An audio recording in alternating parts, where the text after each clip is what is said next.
the tornadoes, Shady 180, the chopper, Augie. Playing with myself.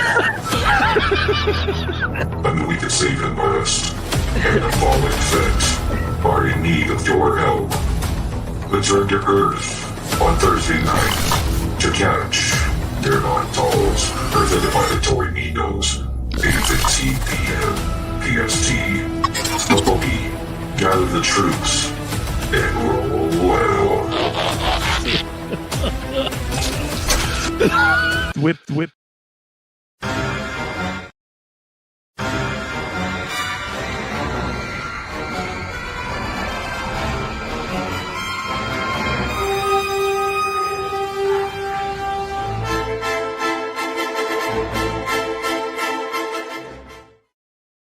I keep Storm Shadow right next to me because, I'm actually a Storm Shadow fan.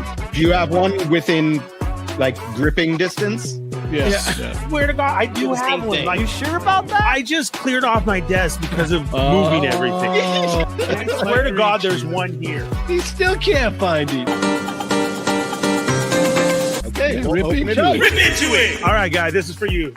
Sorry, because I love you. Card art. I have to, Augie. I'm sorry. It sucks. See how it's bent? Right here? There's a crease here. Walmart says, "Oh, collector's item." Here you go. Yeah. All right. Kick it. Yeah. Okay, Adam, what else did you get? All right. Yeah. Oh, How hilarious would it be if, like, just in the background, Ernie's room, like, all the carded figures go up and start. This is fine. This is fine. There won't be Amigos no every problem. Thursday night.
Hey guys, hello and what's up, and welcome to another episode of the Fallen Fett Chronicles. It is Tuesday, August 18th, 2026. It's already another Tuesday. It's still hot. There's still lots of things going on. Had an awesome weekend though. We had Jacob and Hazel's baby shower with the name reveal. So a little drum roll. It's going to be Enzo J. Villarreal. Yes. So Enzo J is going to be the baby's name. We had a great time. It was a very long weekend, from the decorations last weekend to setup and then to partying that day. It was all well worth it. That child is going to be spoiled beyond belief. Got to see some old friends, got to visit with the kids, saw their friends there. They have a great group of friends. This baby is going to be so taken care of. They have this large group of friends that is just all their family. I love it because they call me the Fallen Fett, as they should. But it's awesome to see them. These are childhood school friends, soccer, others who they've picked up along the way. And then all the family there and everything. It was very, very nice. It was cool. They got tons of stuff. Enzo is going to be spoiled. And it went off. Lots of memories. It was great. And that's what we did all weekend. JoJo was here all the way from Arizona. Thankfully, he did not bring the heat with him, but it was great. Got to visit Joe the entire day. We even went and saw Kiki at her work now. Kiki has a second job, also at a bar, just like the other kids. So she made me one of the best margaritas that I've ever had in the whole entire world. Good job, Kiki. And yeah, that was basically my weekend. I think I saw some movies and stuff, but we will save that for TND Extra, just so I don't spoil it here, because I actually did see a lot because Joe was up here. What else is going on? We had D23. That's why I was not there, because I had grandpa duties the whole time. Okay, we got to take some priorities. This kid's not even here yet, and I'm already missing Disney days. Can you believe it? But it was an amazing show. There was a lot to go over and talk about. So we're going to jump right in. Joining us today, as always, the milkman himself. Marcus has blessed us once again with his presence. Why are we like this? What's going on? Was this still from when I was oohing and awing Chamba's toy? There we go. What's up, Marcus? Can I go on a quick rant? Okay, what's your rant? I've been feeling sick for a little over a week. Okay. Like I can't eat normally anymore. You can't eat normally anymore. Mm-mm. What does that mean? I've been on a steady diet of bread, applesauce, bananas, and white rice. Oh, I don't know. Oh my goodness. I had to think of something to get upset about, because I think that's what we usually do here, like very early on. I piss you off and then you want to eat? No. Is that what you're hoping or what? I'm so lost, Ernie. I'm lost with you. What do you mean you need something to get upset about? Because that's going to help you eat? I thought we usually say something that made us upset during this week. Oh, so you're saying I come off negative Nancy right out the gate? Damn. What have I done? We're going to have to change that. Chat, do I come off negative Nancy every week? Marcus, what happened to Marcus? Marcus, you need to come back, boy. What happened here? I think I did something wrong. I'm sorry, man. You're good. You don't feel good. You're on the bread diet. We are here. Is it because you're just so like your anxiety is high because of our guest today? You're like, oh my God, he's here. Yeah. Well, we'll just bring him in. This is a man's man right here. You know what I'm saying? This guy is what, like 75 years old and doesn't look like a day over 30. Right? Silver Fox. Did I get it right, Brick? Right? 75. Yes, I was born in, what would that put me? 1951. Correct. Woo, yes. The things you've seen. Yeah. Oh, no, man. it was just recently your birthday. Sorry, I just realized I was supposed to come in angry. Yes. Yeah. I don't have anything. Yeah. So no anger. Here, Well, does this anger you? Maybe. Oh my God! See, now I'm pissed. Thanks. Marcus is right. We're not even 2 minutes in, and there it is. I'm sorry. So you got him too, huh? I don't know why I started. You brought it up, and I was like, oh yeah, here you go. Now Yeah, I feel I bad. just want to go like Spartacus this. is great. It has Now I just nothing to wanna- do with Disney, but it's fantastic. It could though. Yeah. Did you It hear me when could. I told Chamba? It should. It looks like a BattleBot from Baymax. Yeah. Mm. It really does. So I mean, that's definitely one that you could have. You know, like I would take that to Disney and get shots down there in San Francisco. They have a BattleBot store. Yeah. So And be the like, best music in the park is walking Yeah. through San Francisco. And who wants I love to? Yeah, they got K-pop stuff there, Marcus. See, but you still go to Disney. Is it because I'm Asian? But yes, J-pop. Yeah, J-pop. Thanks. yeah. Ernie. I listen to it all. That's why.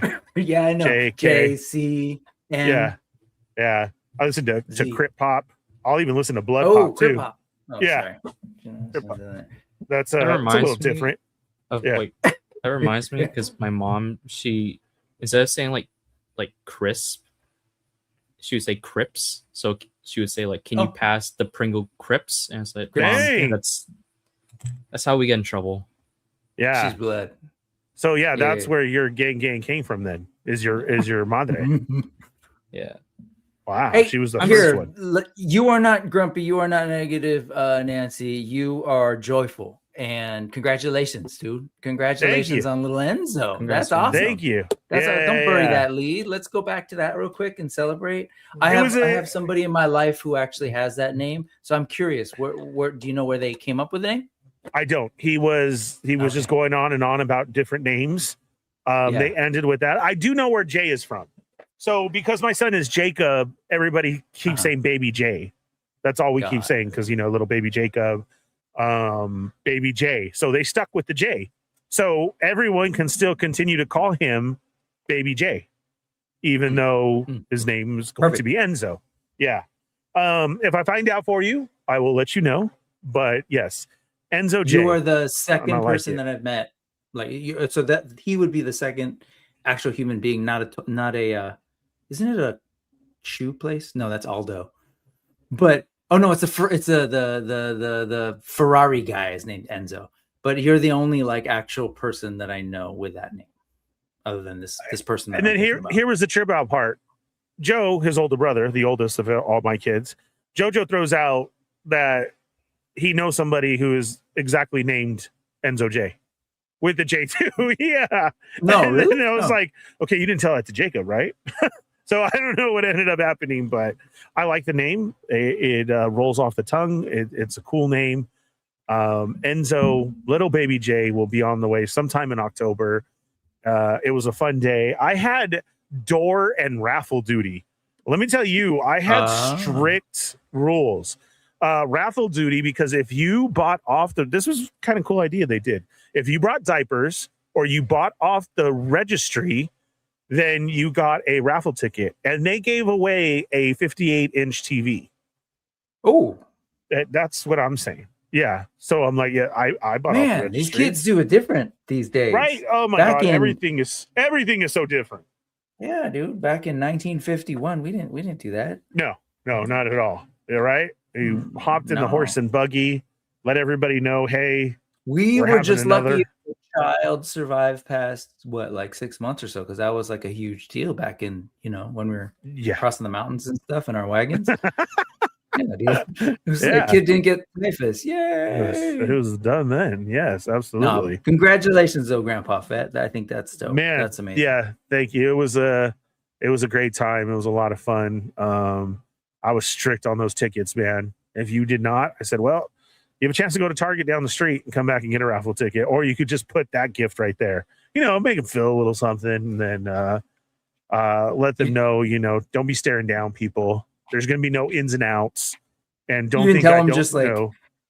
Just type in hashtag Fallen Fett for the giveaway, and you didn't do it that way. Yeah, that was it. No, well, so before the party started, he actually had on my brother DJ Mike had done a mix for me a couple of years ago that is still a favorite amongst a lot of listeners of the Fallen Fett's birthday mix. I do post it every year, but it's all old house music, from techno to house to vocal house. It's such a great mix. And we actually had that playing beforehand while we were finishing up, and people started showing up, and he actually got somebody to do a oh my God, I forgot the term of it.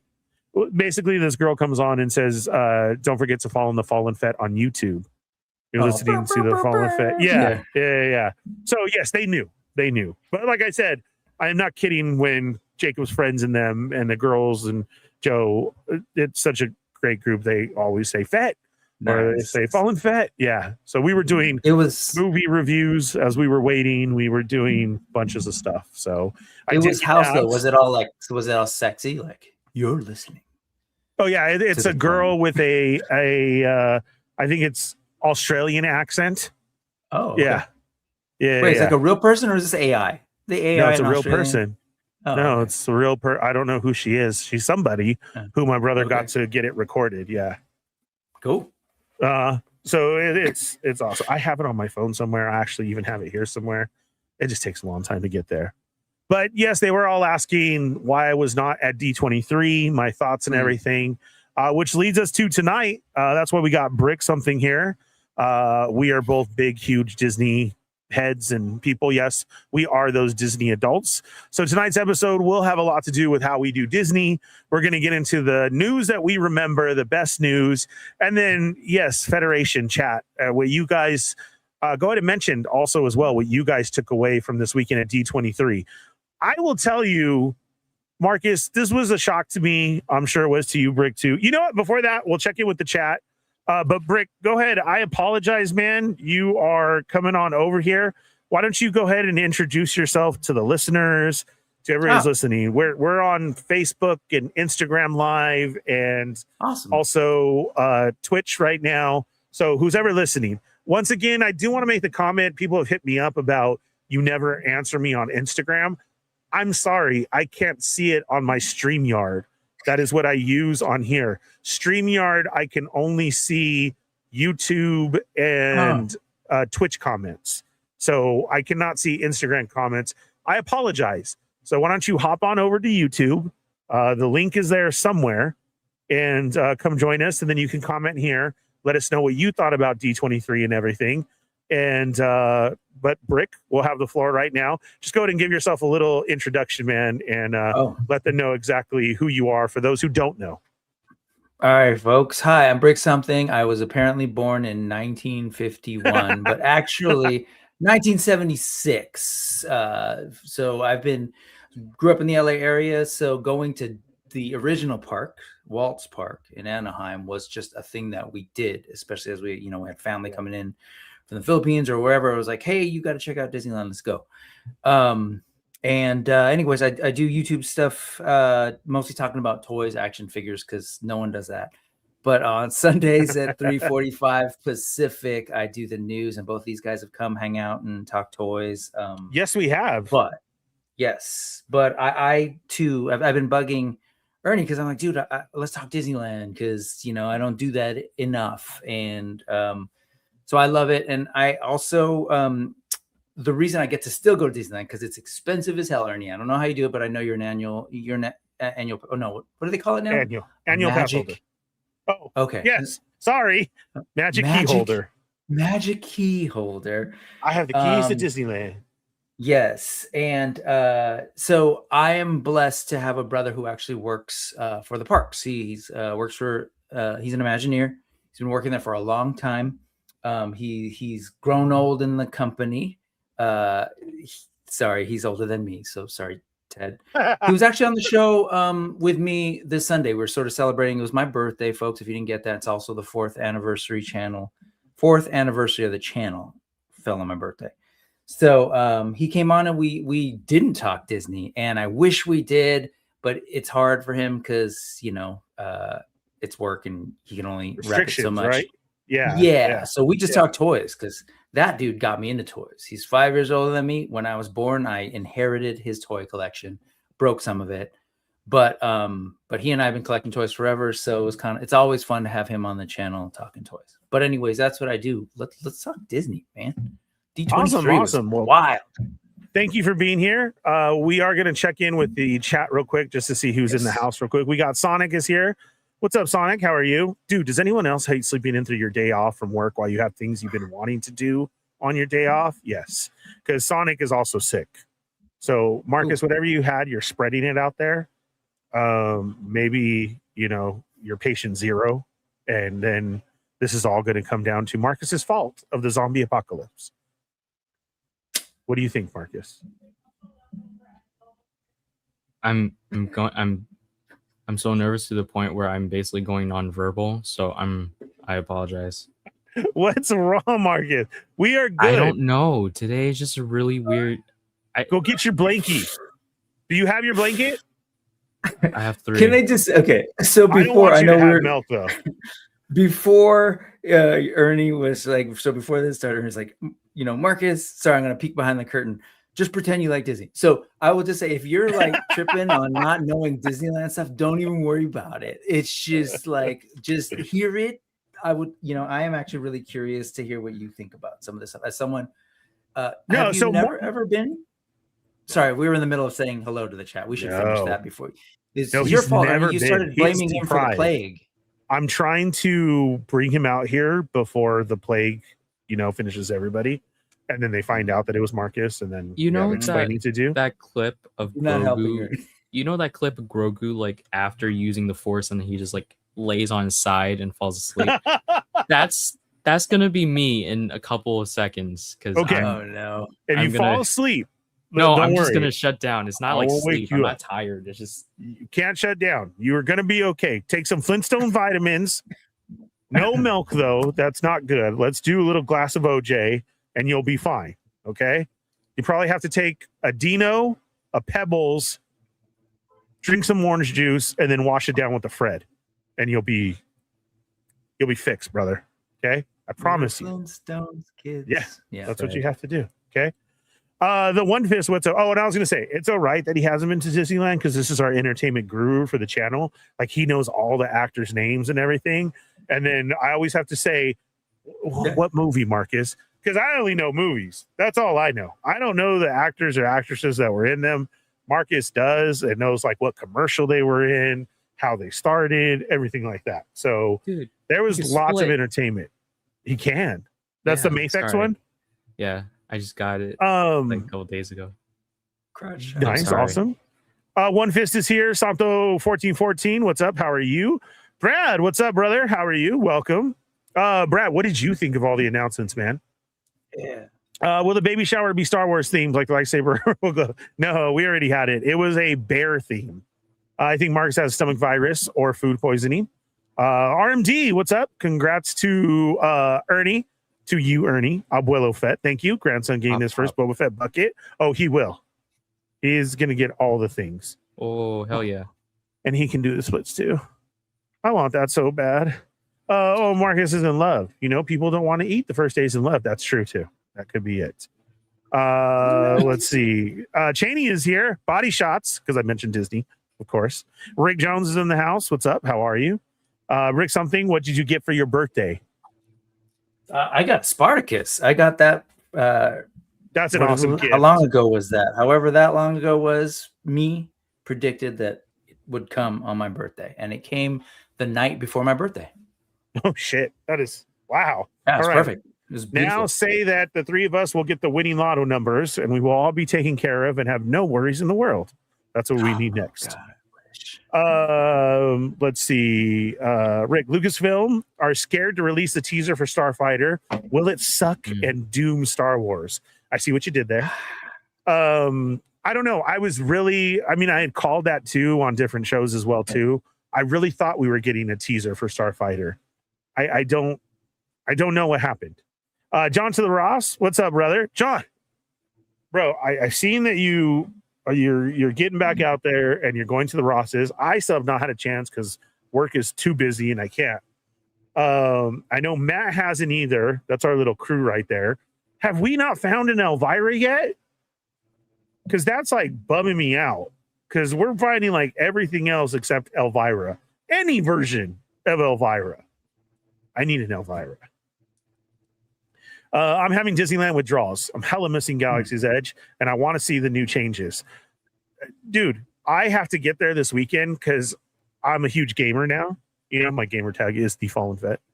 I just found out that out of nowhere, wasn't announced or anywhere or anything, Fortnite just dropped another collab, but with Disneyland, with Hondo Unaka. You have to ride the ride now, and you scan your Fortnite app. Stuff inside the ride will change for you. And then when you get back on your Fortnite account, you visit Hondo and he'll tell you what you acquired. You can get new Star Wars skins that nobody's ever seen before. You can get items. That is crazy. As far as we always say that we're so advanced in the future, I kind of take that as an advancement type thing.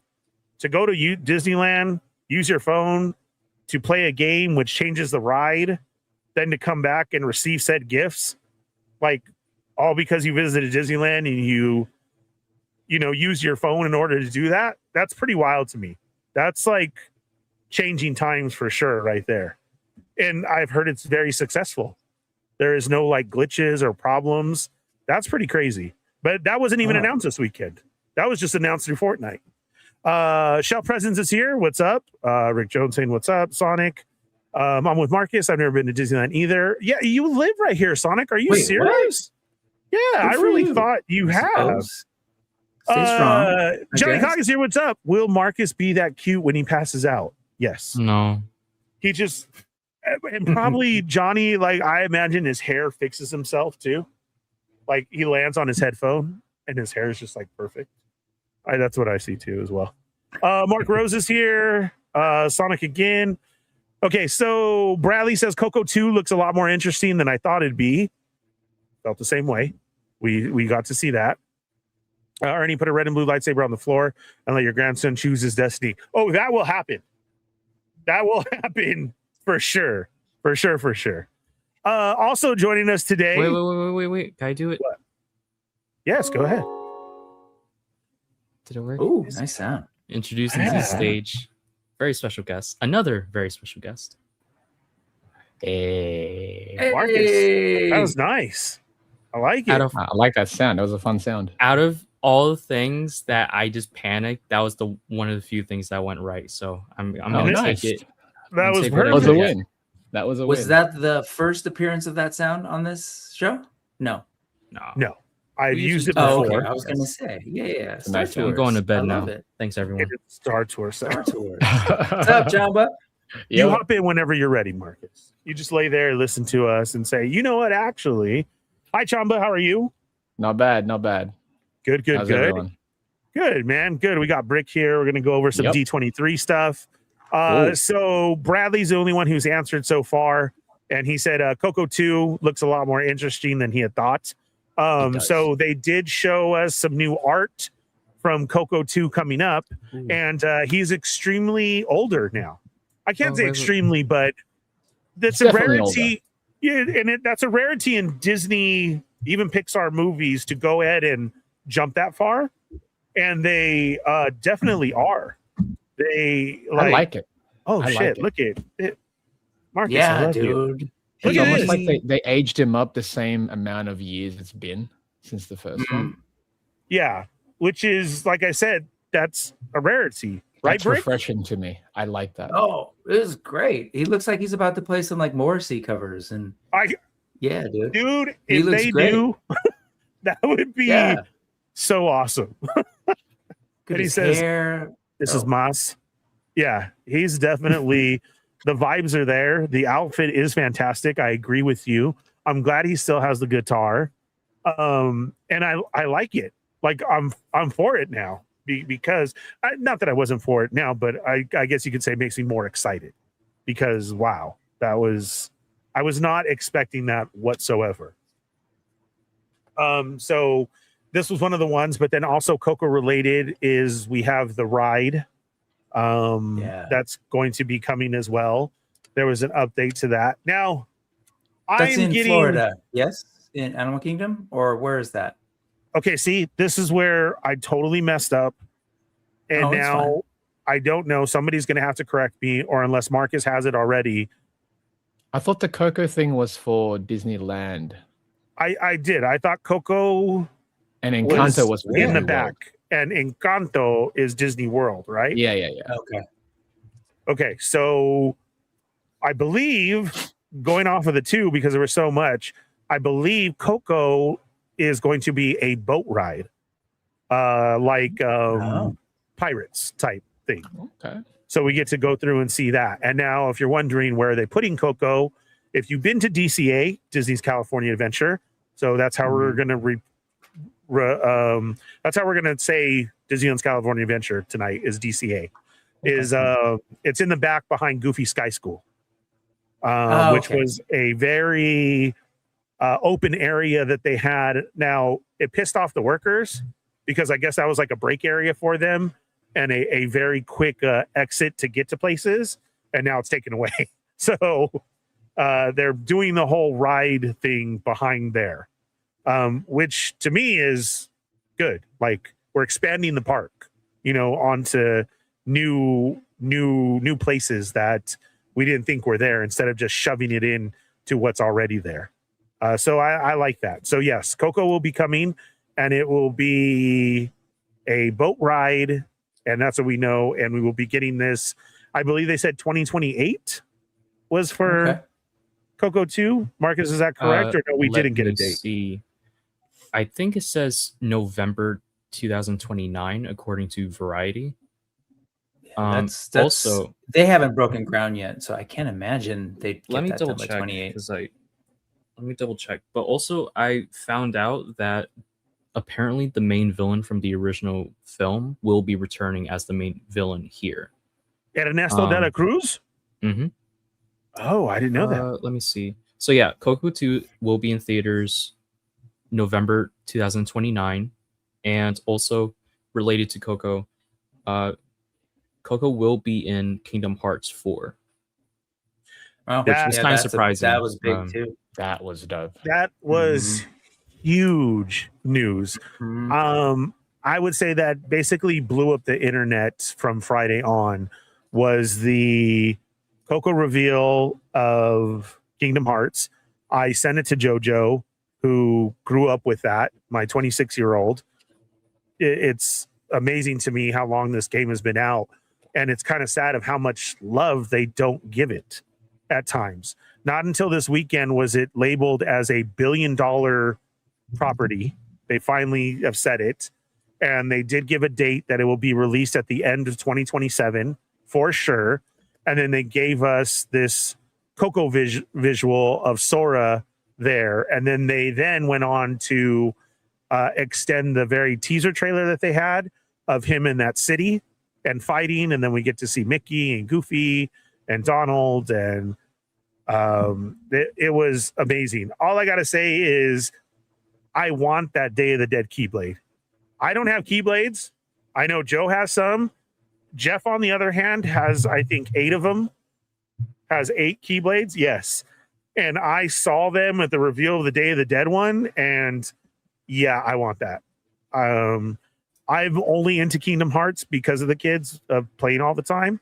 And yeah, look at that is awesome. That is so just merchandise for them at this point. So good. And this is what I don't understand, Sean, but what I'm saying on that part is in the parks and other places, it's very hard to get the Kingdom Hearts love.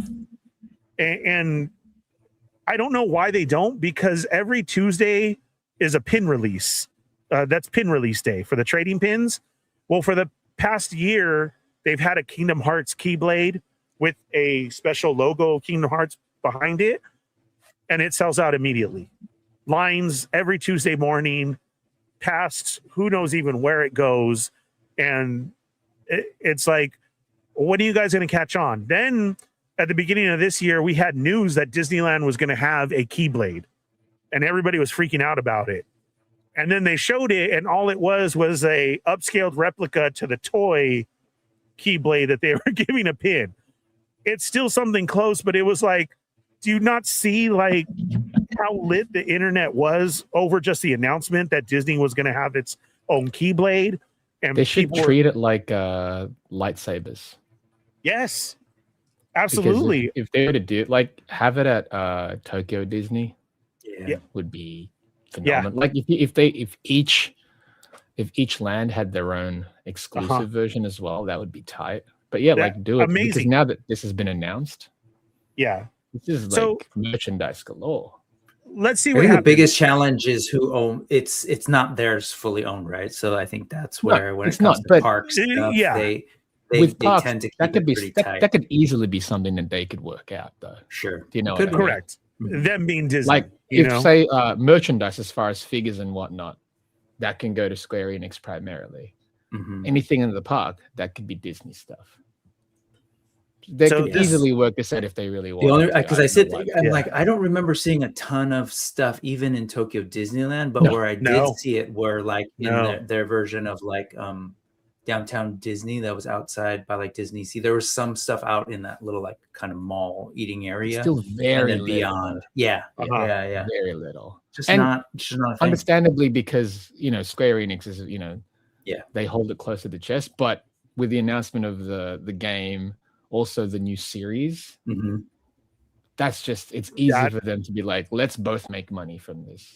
That was another announcement, is it's getting its own Disney Plus series.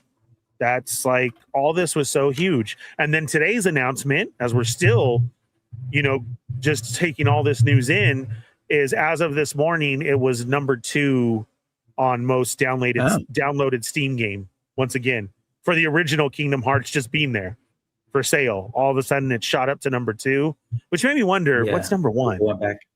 But I didn't find out. But so many people are going back to either revisit it or maybe those who are learning, because there's still a lot of people out there who's like, so what's Kingdom Hearts? And Kingdom Hearts fans are like, well, let me try and explain it to you. Yeah, this is the visual that we have of the series, which is that's nice, great. I'm all for it. I already have on pre-order. I think it comes out in October, I believe. Is right now, if you are wondering what is Kingdom Hearts, it's your best time to go down to your local game store or online or whatever it is. Kingdom Hearts will be releasing a whole box set of all of them together, and that comes out in October. Plenty enough time for you to jump into the story, find out what it's all about, and then the end of 2027 will finally be Kingdom Hearts 4, which so far we know is now Coco, Star Wars, the planet of where like you're dead, and then I can't remember the other one. But we've had little teases all throughout the years. This has been a project that has taken a very, very long time. So huge announcements, lots of love this weekend. To see the amount of cosplay that went down on Saturday that I'm sure these people just had of all their Kingdom Hearts stuff at home, that was awesome too. Yeah, so that was cool. Brick, was there something that you wanted to highlight from D23? Park stuff. There's some like real nerdy stuff. First, like to think that they gave Figment some love. Figment and the Dream. Oh my God, what's his name? The Dream. I was gonna say Dream Weaver, not Dream Catcher. Oh my God, the white dude with the red hair. That was with him. That never gets any love. That they're gonna actually bring them back into Epcot Center's Imagination ride is kind of a thing that people have been wanting for a long time because they've messed with that ride. I was a teeny tiny kid when me and the family went out there from California, and this was what stood out, and that whole place did. Of course, like by today's standards, hella old fashioned. Like you go in the end and touch screens and things would light up, and you're like, ooh, interactive. But there's been no love. They changed the ride. Animatronics went, they completely changed it out.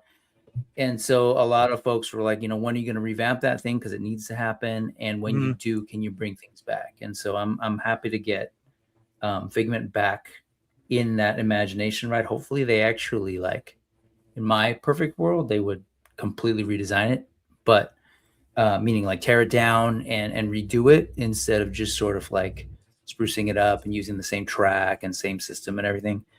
But I don't know how much they're actually gonna sort of invest in it. But Epcot Center's Figment, I don't know if folks are familiar, but this is a well-loved toy from the 80s. So that's I'm excited about that. For our Disneyland peeps over here in SoCal that we've always had it, or California or Nevada, Disneyland is our home. There was Walt Disney World, and in those 80s, he became kind of like the face of Walt Disney World was Figment. And I remember when people would come over here and wear them, he was everywhere. And and it's like, what is that? And then that's how they knew you've never been to Walt Disney World, because you don't know Figment or the Orange Bird or like stuff that is really, really tied to Walt Disney World, So I know a lot of people. I didn't even know the Orange Bird for the longest time.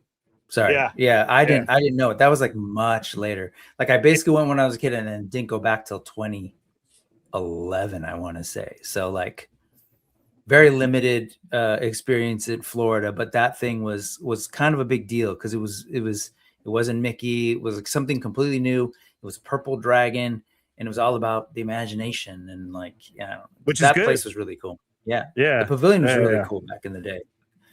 Yeah, that's awesome. Anyway, that, and then I think I don't know why I'm talking Florida, since like I'm a big California guy, but I really geeked out because they dropped this at the very end. It was like out of nowhere. They just teased these two things, that and the Yeti in Animal Kingdom that has been broken Huge. forever. Yeah. Yes. That So was there's this huge giant news. animatronic that is for the longest time was one of the largest. I don't know if there's been anything else that's been bigger, but they built this thing and it was fully moving and everything, and it was like big showpiece at the end of this Expedition Everest thing. But it basically was structurally unsound. Like it was so big and the movement was so large that the mountain itself, the structure of that physical mountain, was getting damaged. So they had to turn it off, and it's been in B mode, or has not been functioning the entire time. And it's basically been a still dead animatronic standing there with disco lights, which is why they call it Disco Yeti. And shout out to D23 because they played on that. I think someone online came up with Disco Yeti. But the way they introduced it after was they had Gloria Gaynor sing "I Will Survive," just because. So that was did you watch the live reveal at all? I tried some of them. Yes, okay. I tried some of them. I only watched it because it was on. It was on Disney Plus. That was the only reason I watched it. I was like, "Oh shoot!" Which was a nice touch that they did to go through everything and have some of those online. If you're a Disney Plus subscriber, but that is a big one because I know back in the day they've always talked about literally it would cost billions to fix. Mm-hmm. So at this day and age, let's see where we're at. But I believe it is still the largest animatronic ever made because I think they consider King Kong at Universal Studios different because it's just a head and hands to where this is a full body animatronic. He swung at you. He roared. Everything was going on. But like you said, it was literally moving the whole mountain. That's how big he was. They then came up with Disco Yeti. Other stuff has also broke down. I heard the eagle doesn't show up anymore at the top. And so supposedly everything's supposed to get fixed, which is going to be wild because it's still a very popular ride. If they could fix that and fix Indiana Jones, man, we'd be golden. Like this is stuff that nerdy Disney people have been asking for a long time. Because, but anyway, it's really cool, and I suspect it's basically because like the technology has gotten better. Instead of the hydraulics, it's now largely electronics, and so I'm assuming it's maybe lighter. I don't know, but there's got to be a reason it can happen now. And it's not because Disney's willing to spend a lot of money all of a sudden. Correct. There's got to be a reason why they can do it now. I'm with you. And why to tell that explanation is because then it just wasn't sitting there. They've been thinking about this then. And how can we get it working again to where, I'm sorry, largely to Disney fans, it was going to be Disco Yeti forever. Because that's all we've known. It's been years. Nobody's working on it. Nobody's doing anything. So how? So to make this announcement means, oh, you have thought about it. Oh, you do have a plan. And now we're going to put it forward, which is nice to hear sometimes of our parks, because sometimes when it's your home park and you feel like you get no love like that, or the, ride just broke, that's it. It's like on our side, Haunted Mansion, that bullet hole will always be there forever. There is no. I haven't been able to see it. Are you serious? Have you seen it lately? Oh, I've seen it before, and the last couple of times I've gone, I've been looking for it. There's a bullet hole on. Go ahead, Ernie, if you want to break it down. So, in order to create the illusion in the hall area with the dancing ghost and the ones at the table that you go through, the dining room table and like that, and they dance down at the bottom, the effect needs the glass there. And so it is the largest piece of glass that you can imagine that actually the roof comes off and it was slid into place in order to go there. And that's what helps and creates the illusion. Somebody, what was it, 2 years? Just only a couple years later had actually went in with a small gun and shot at the glass, and it caused a hole, a literal bullet hole and crack there. Well, you can't spend millions to open up the roof again and take it out and replace it. So they put a spider there. And because the way that the glass cracked, it looks like a web. So they just placed a spider there at the bullet hole with the glass. And that's what you kind of look for. It's on your way out of the ballroom into the attic at the end like as you're about leaving, to turn. right? Yes, Okay. yes, as you're leaving. So I've yes. seen it. And so the last couple of times I've been trying to point it out to the kids, and I'm like, I have no idea where it's at. You're gonna have to break it down for me. I will. Off stream. I will definitely So get a I know picture where for to go. you next time. Yes. Yeah. No. It's, So yeah, so that's why I said that's really great to hear that our rides just aren't stuck in a broken mode, that they've actually have thought about it, or hey, how can we change it? So yeah. That and was that cool. thing was for its time revolutionary. One, because it's big, and it also has like multiple directions of movement. It swings out at you, and I've only seen video of it because I never got to see it in real life. So when I'd seen it, it was disco. I haven't either. I've only seen the video, and to me, it's because I have so many Disney pages. I never knew this, and that is the top of the list. Is there's a name for people have a fear of animatronics, like it's a real thing, and so that is the most terrifying because it is the largest, like to them. So people who can't ride the ride or anything, they just odd fear. But they freak out. Sorry, at that not to judge. Yeah. It's that, and then there's I guess there's an underwater one with a larger shark than Jaws, and that's always takes number 2. I'm telling you, sometimes it just comes up in my feed, and I'm like, oh, that sucks for you guys. But at the same time, I'm like, why are you looking at it then? If it scares you, why are you So what is the largest animatronic? So I know, I don't know. It's just weird. RMD says Hondo's Galaxy Edge skins exclusively at Disneyland. That is wild, but it's hella dope. Yes, I agree. Like I said, that takes me to another level of technology that this is actually happening, which is cool. So RMD's was Ahsoka season 2 trailer. It was so good and can't wait.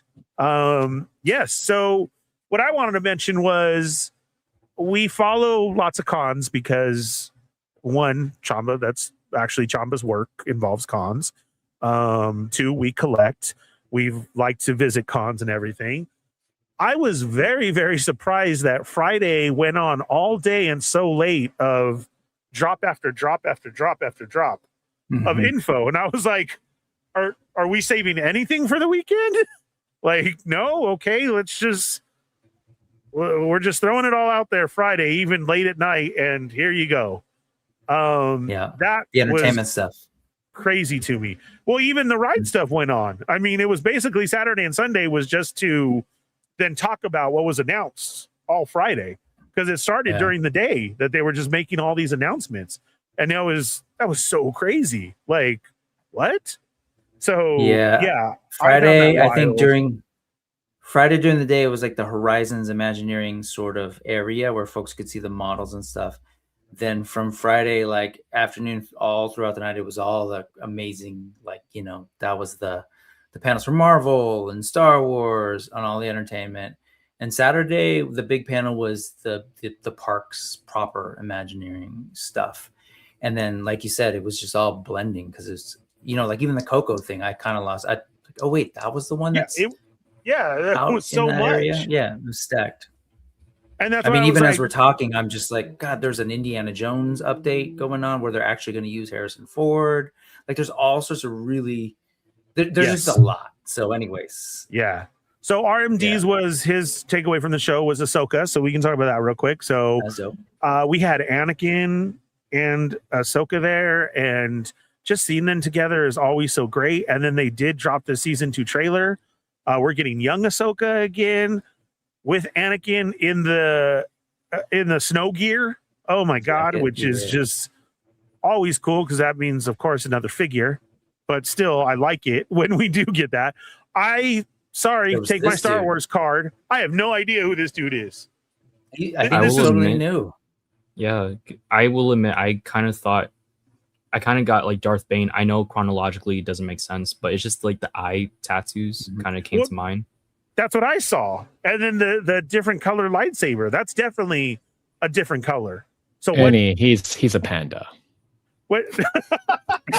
That's all it is it's a panda. A panda Sith. He wishes he was a Sith. He I wishes he mean, was a that's Jedi. way cooler at this point. Give me a He's- panda he's Sith a or panda, just yeah. a panda Force wielder. I will Hell say- yeah, dude. The color, the blade. Now I just can't stop thinking of Baja Blast. Oh, yes. I thought that immediately. So he has a Baja blade. But not only that, from the beginning of episode 1 and the reveal of Darth Maul, and he turns it to double, we always see the doubles, right? So now the Inquisitors use it as a helicopter, and they can move from place to place, go gadget lightsaber, and they can move from place to place with their helicopter saber. So here we are again. We have now stepped it up because you automatically think, oh, it's just a double-bladed lightsaber, but it isn't. That's a blade in the middle, and his hands are touching the two ends. So what does that mean? Like, is this 2 double-bladed lightsabers? Like, It's just dangerous, is what it is. It's just that's dangerous. what I'm saying. That's Like, all so that is. he can separate the 2, or that's wild. I have That's wild. another image of him later. Yeah, here. Yeah, So- see? I don't know. I could have sworn we saw a lightsaber similar to that, where it's like a double-bladed one and then a mini one, kind of like what's his name from the Acolyte? The Stranger. Ymir? Yeah, he had like a miniature lightsaber at the end Correct. of his regular one, so I thought it would be similar to this. Yeah, and that's why the Stranger's so dope, because he basically had a shank. Like, he was just hiding it the whole time. What's super geeky about that one is that was during the Clone Wars, and so he doesn't have a red saber, so he's Correct. like one of the many that we kind of saw in the Clone Wars of these like Jedi who are a little sketchy, like Pong Krell, and so I mean he is a Jedi, judging by his color of his Correct. lightsaber and stuff, but they're Correct. fighting him, so it's kind of an interesting flashback. We haven't seen any enough live action stuff from that period. So except in Ahsoka flashback. So I'm with you in that whole story. So I think this season 2 is basically, and we hear it in the trailer, Anakin asks Ahsoka once again, then what are you? Like he's accepted. She's not a Jedi. She's not a Sith. She's not a gray either. She's just Ahsoka. But basically her always talking to Anakin is, then he says it in here, then what are you? And this is, I think, maybe a perfect example of a flashback to remember we've seen them before. So yeah, but this dude with the panda eyes and everything Zartan. now.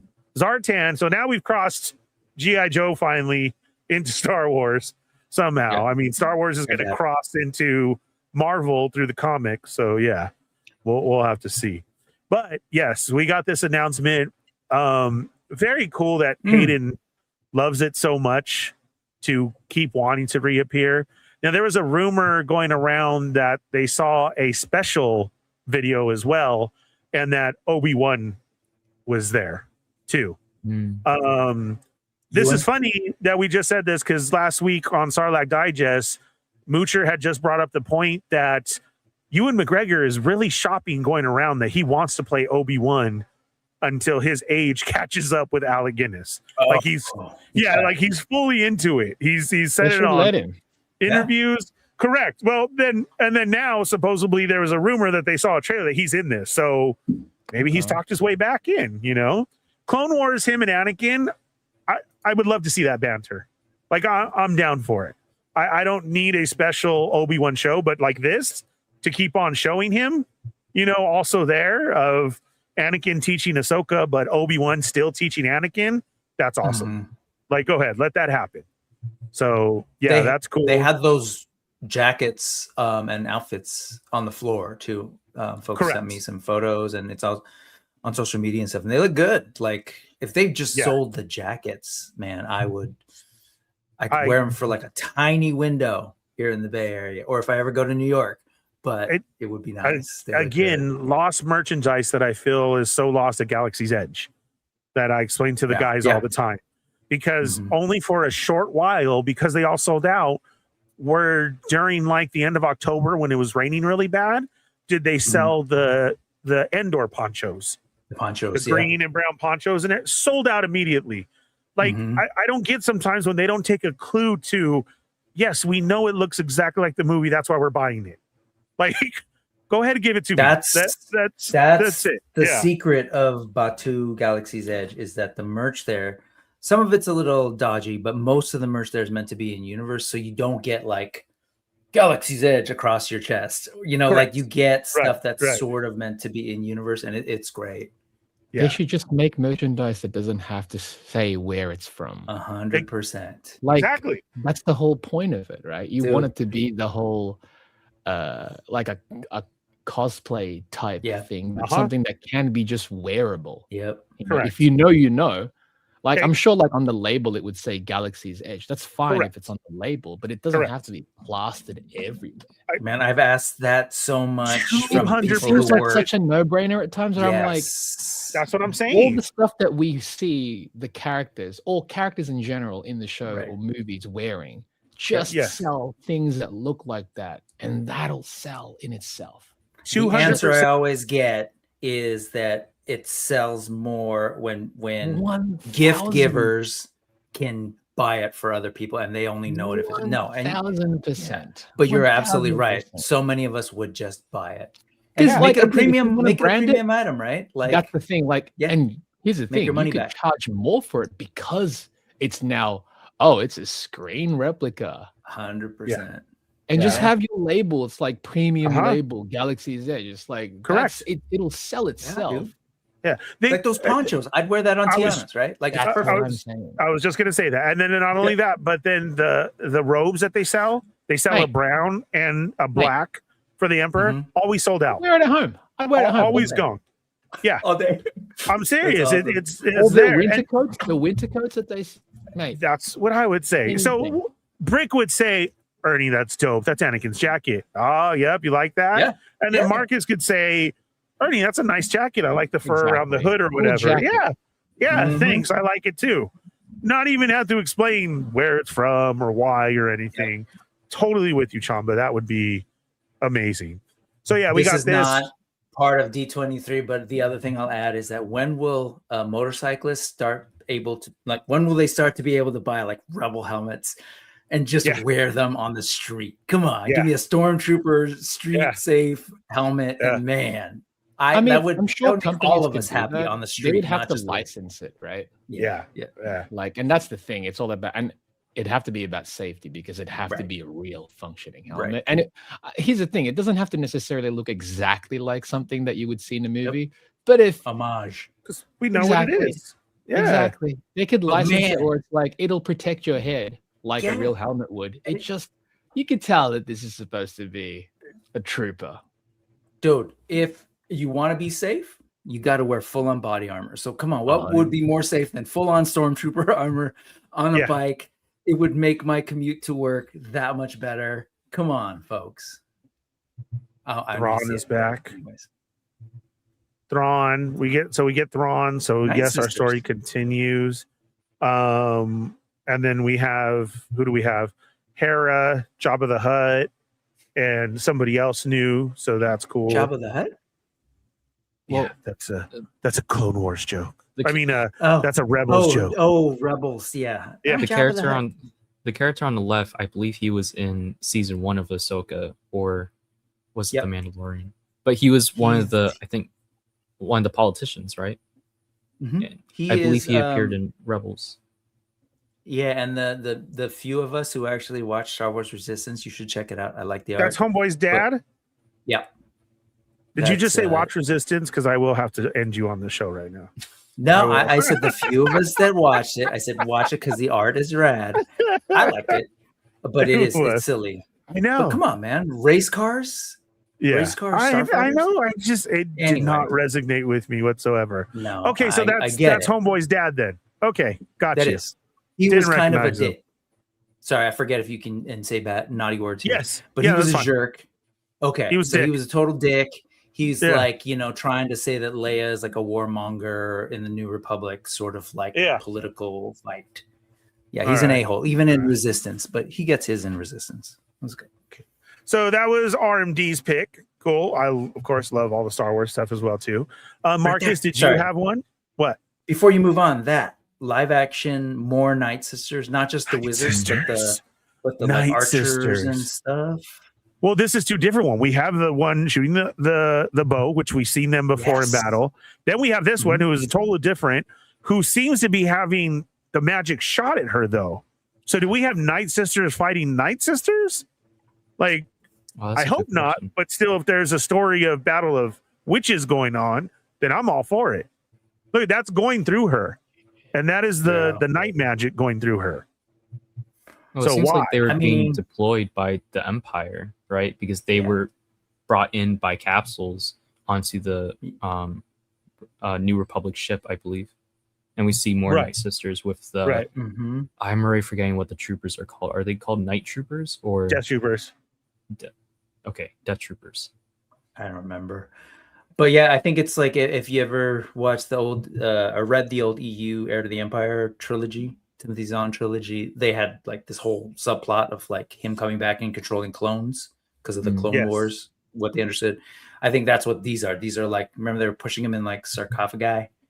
Like, they're going to have resurrected zombie Night Sisters or something instead of clones.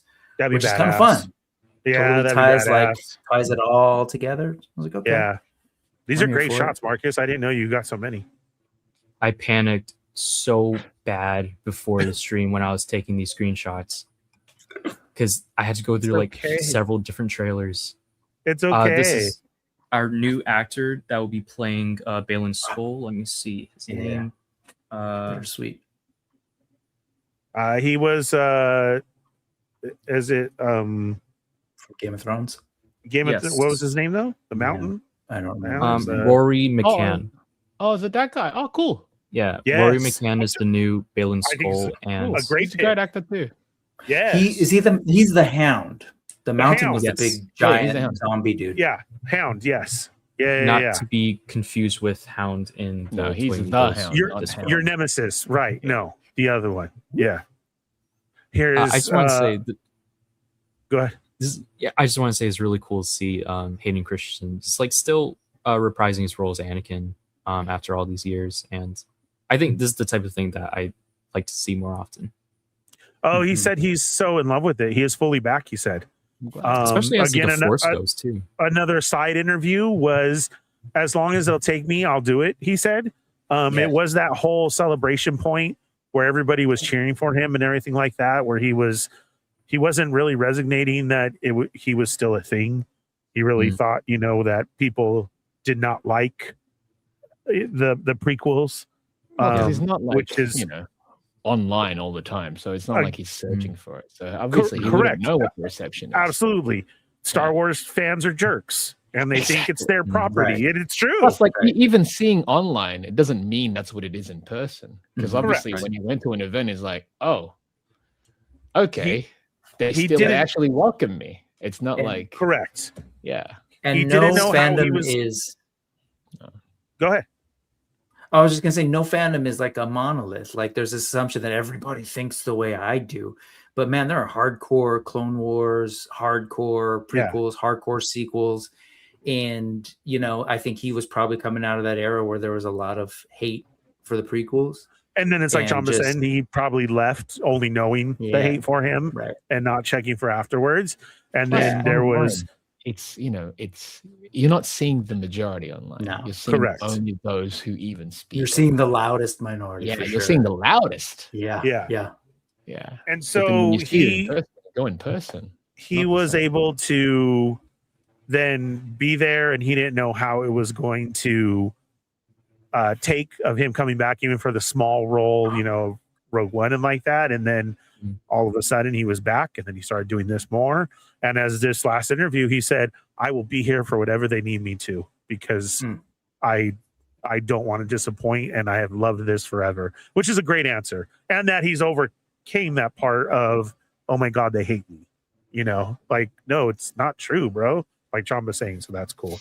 We have the reunion of Ezra And Zeb. Go ahead. Yeah.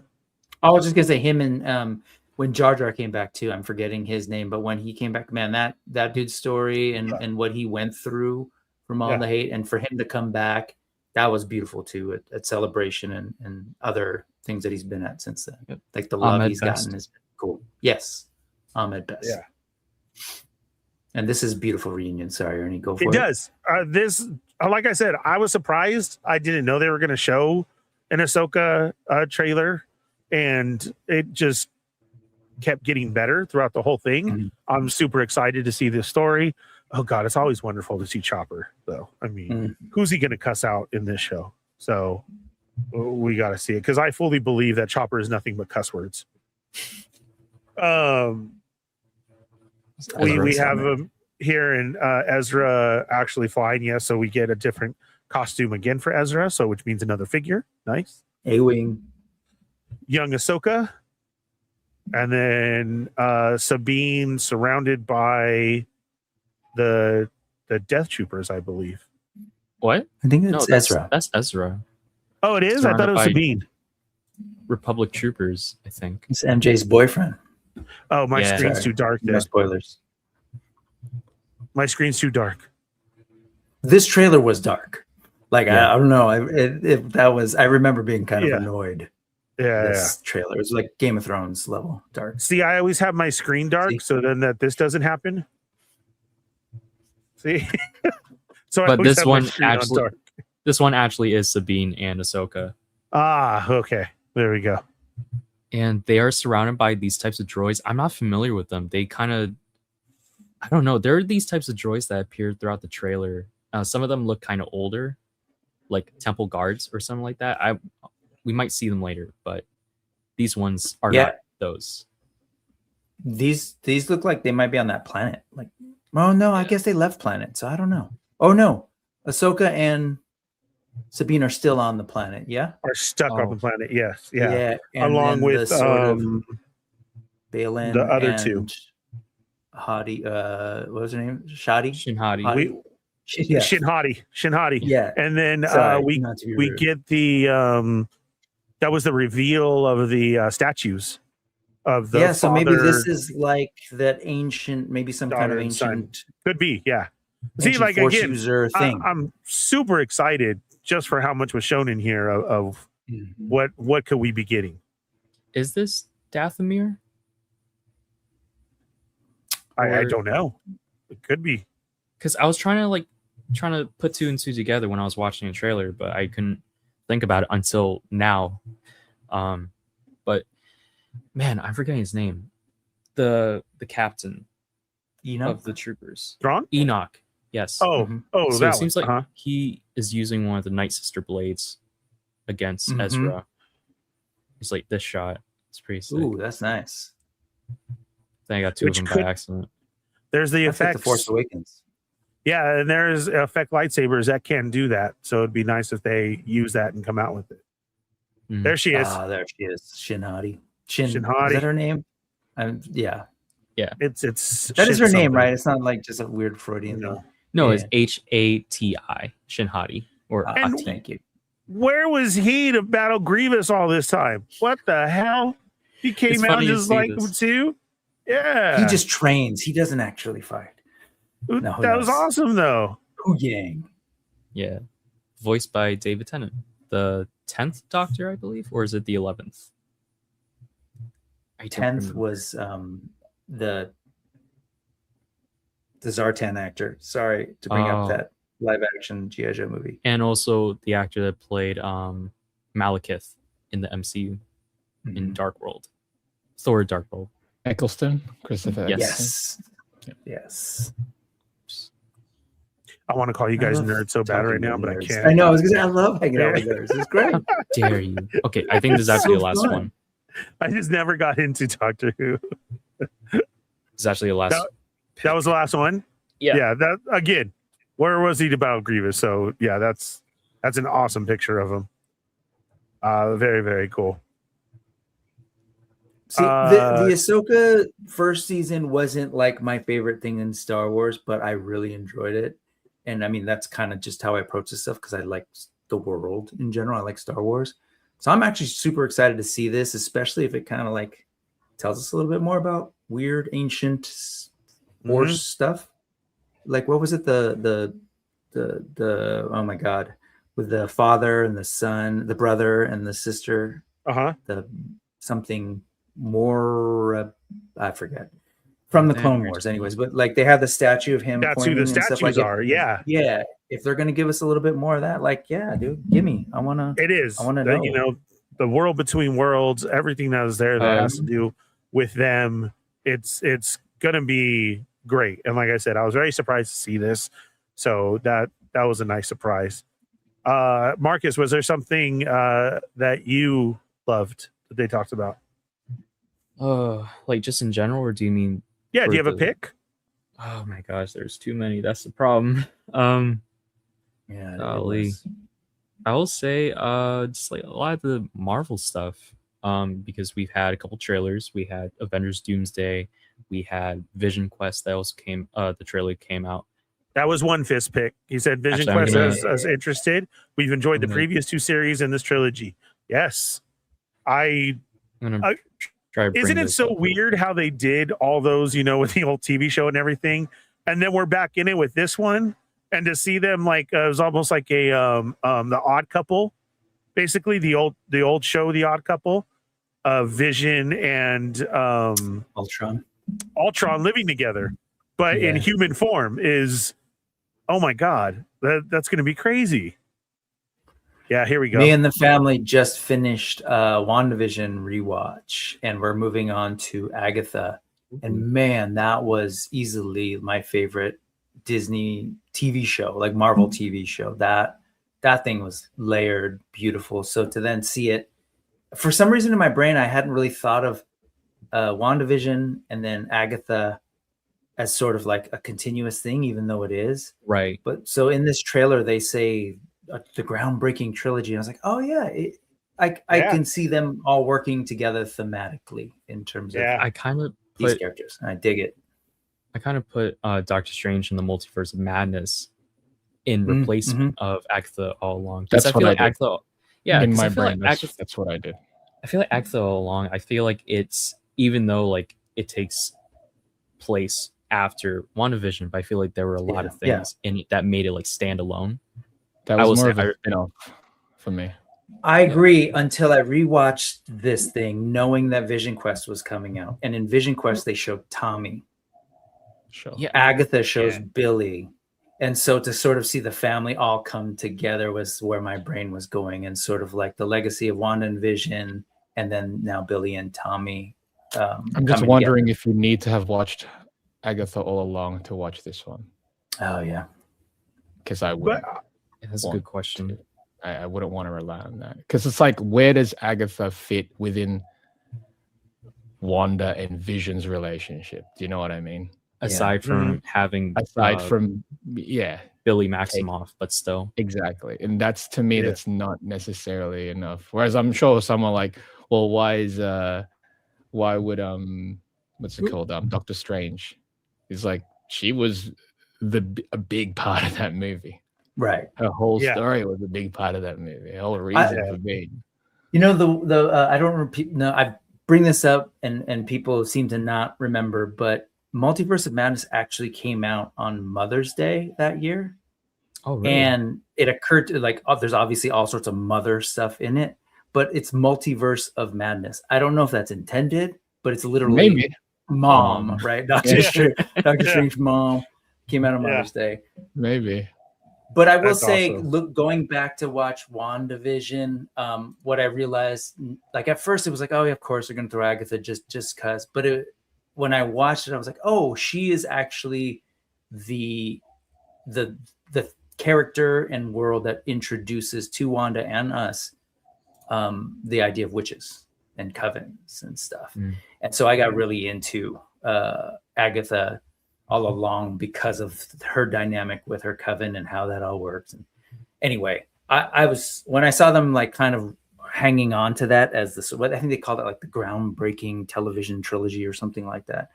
And it is all the same showrunner involved in them and the same writer. And I was like, okay, I would really appreciate it if he created this last one with the other two in mind and tried to kind of do some kind of either narrative through line or thematic thing. And I'm just hoping it doesn't necessarily need it. Yeah, totally. Do you know what I mean? Like, I'd like for this to stand also on its own, as the others did, can stand on its own. Oh, both of them do. Wanda was That's great. what Wanda's. yeah. I enjoyed Wanda. So Yeah. I just want to enjoy this as it is. I think that's Corinne's favorite too. Was she was really all involved in Wanda, and then like you're saying, as a standalone though too. So Yeah. hopefully it does. And since I was born in 1951, all the WandaVision television references, totally got it, loved it, fantastic. Wait, It is. really quick. So on your stream, on your birthday stream, you were talking about Monchichi, and I mentioned in the chat that my mom loved Monchichi, and you said like how old is she? Chances are she's younger than you. Oh but yeah, no, chances are she's younger. actually she was born in the 60s. I Oh, think. okay.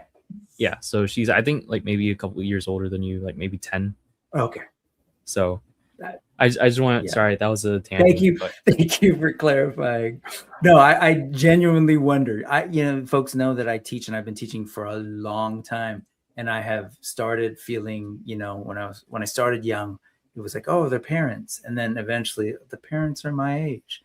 And then now it's like the parents were my former students. So it's a weird, yes, Chamba, I see your face. Yes. That is crazy. Generations. That is. Wow. But anyway, this image, speaking of generations, I watched a video where they pointed this out. I didn't realize what was happening, but do you guys know who those two guys on the right are?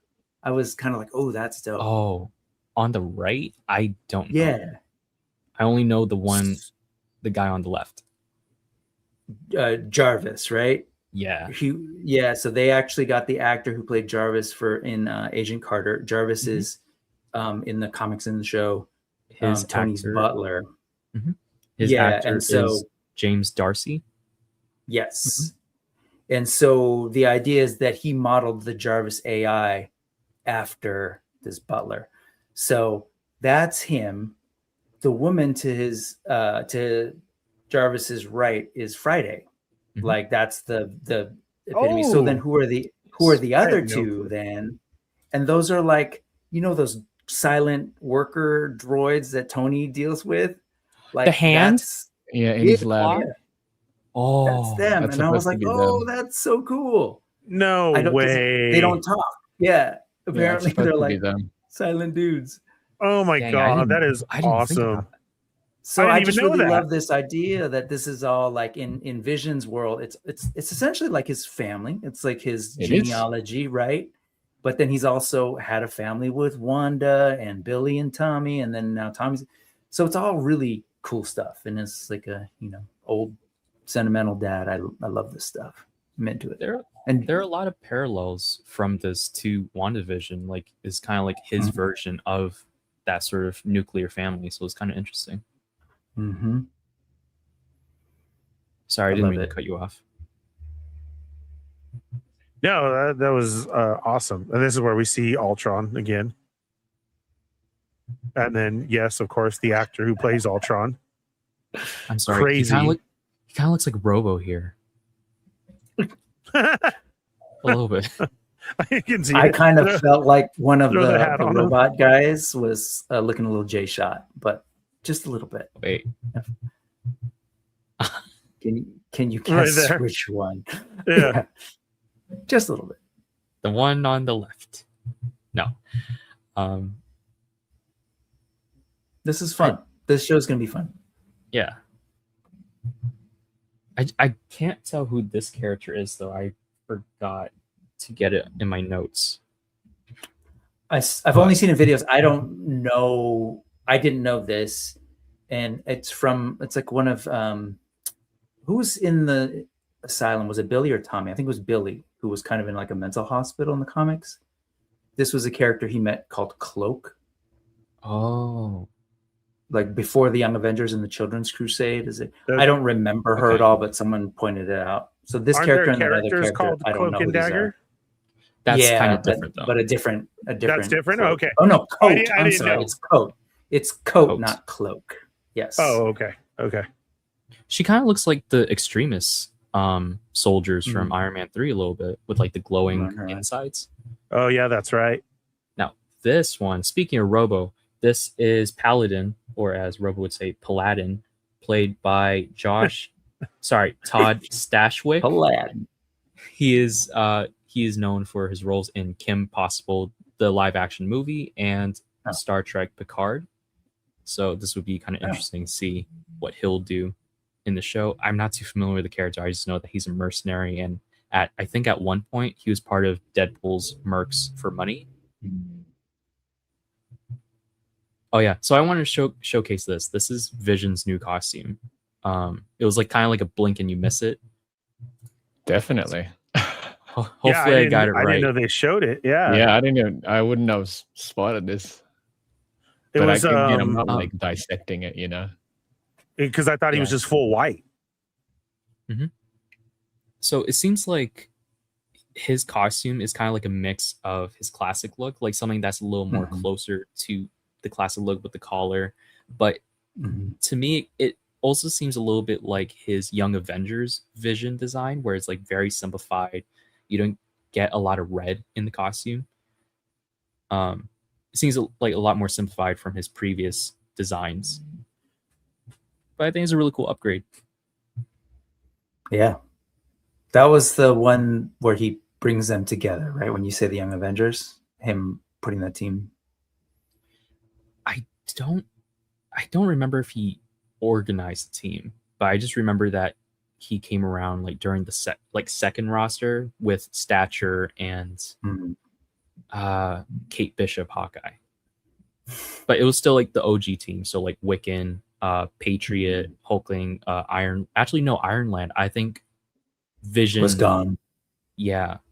And then Vision took over. I think his alias was like Jonas or Jonius or something like that. Oh, so this we got the classic Vision in WandaVision. Sorry, I saw that episode a couple nights ago, and that was fun. Dude, I think this is a perfect chance to rewatch WandaVision now. This is Ruri. Sorry, his name is it's a little bit hard to pronounce, but Ruri Molika. He is playing Tommy Maximoff, Speed. He is, so I think in the trailer he confronts Vision. It was like, I will admit, I didn't realize that it was Tommy. I thought it was like one of like in the comics, in the Vision comics, he has like his own family, you know, like Viv, and he has a wife and a son. I don't really remember their names though, and I thought this would have been him. Oh, wrong one. Sorry. We're going back to Ahsoka. Yeah, I think it's going to be fun to see. Yeah, I do too. I think it's going to be a lot of fun. All great shows, you know, including Doctor Strange and this one. So I think we're definitely in for a ride, and to see where it goes, you know, that's going to be awesome. Lots of stuff was shown in here. I had no idea about them or anything, so this is cool. Yeah, I will admit, Vision Quest was kind of overshadowed by some of the other news that came out, such as Avengers Doomsday, which, one second, I will... Whoops. Yeah, while you're bringing that up, yeah, on that note, that's the tricky thing about D23, right? It's every couple of years, and Disney as a corporation and all its sort of smaller studios and other things it's got going on has to kind of divvy up and figure out where to release stuff. And there's so much that they now own because they've been buying IP and trying to be like the house of buying IP. That like they can control the news cycle, and you can almost like lose so much of it. Like like you said, Vision Quest probably fell off on a lot of people's radar, all these different rides and stuff. It's kind of wild.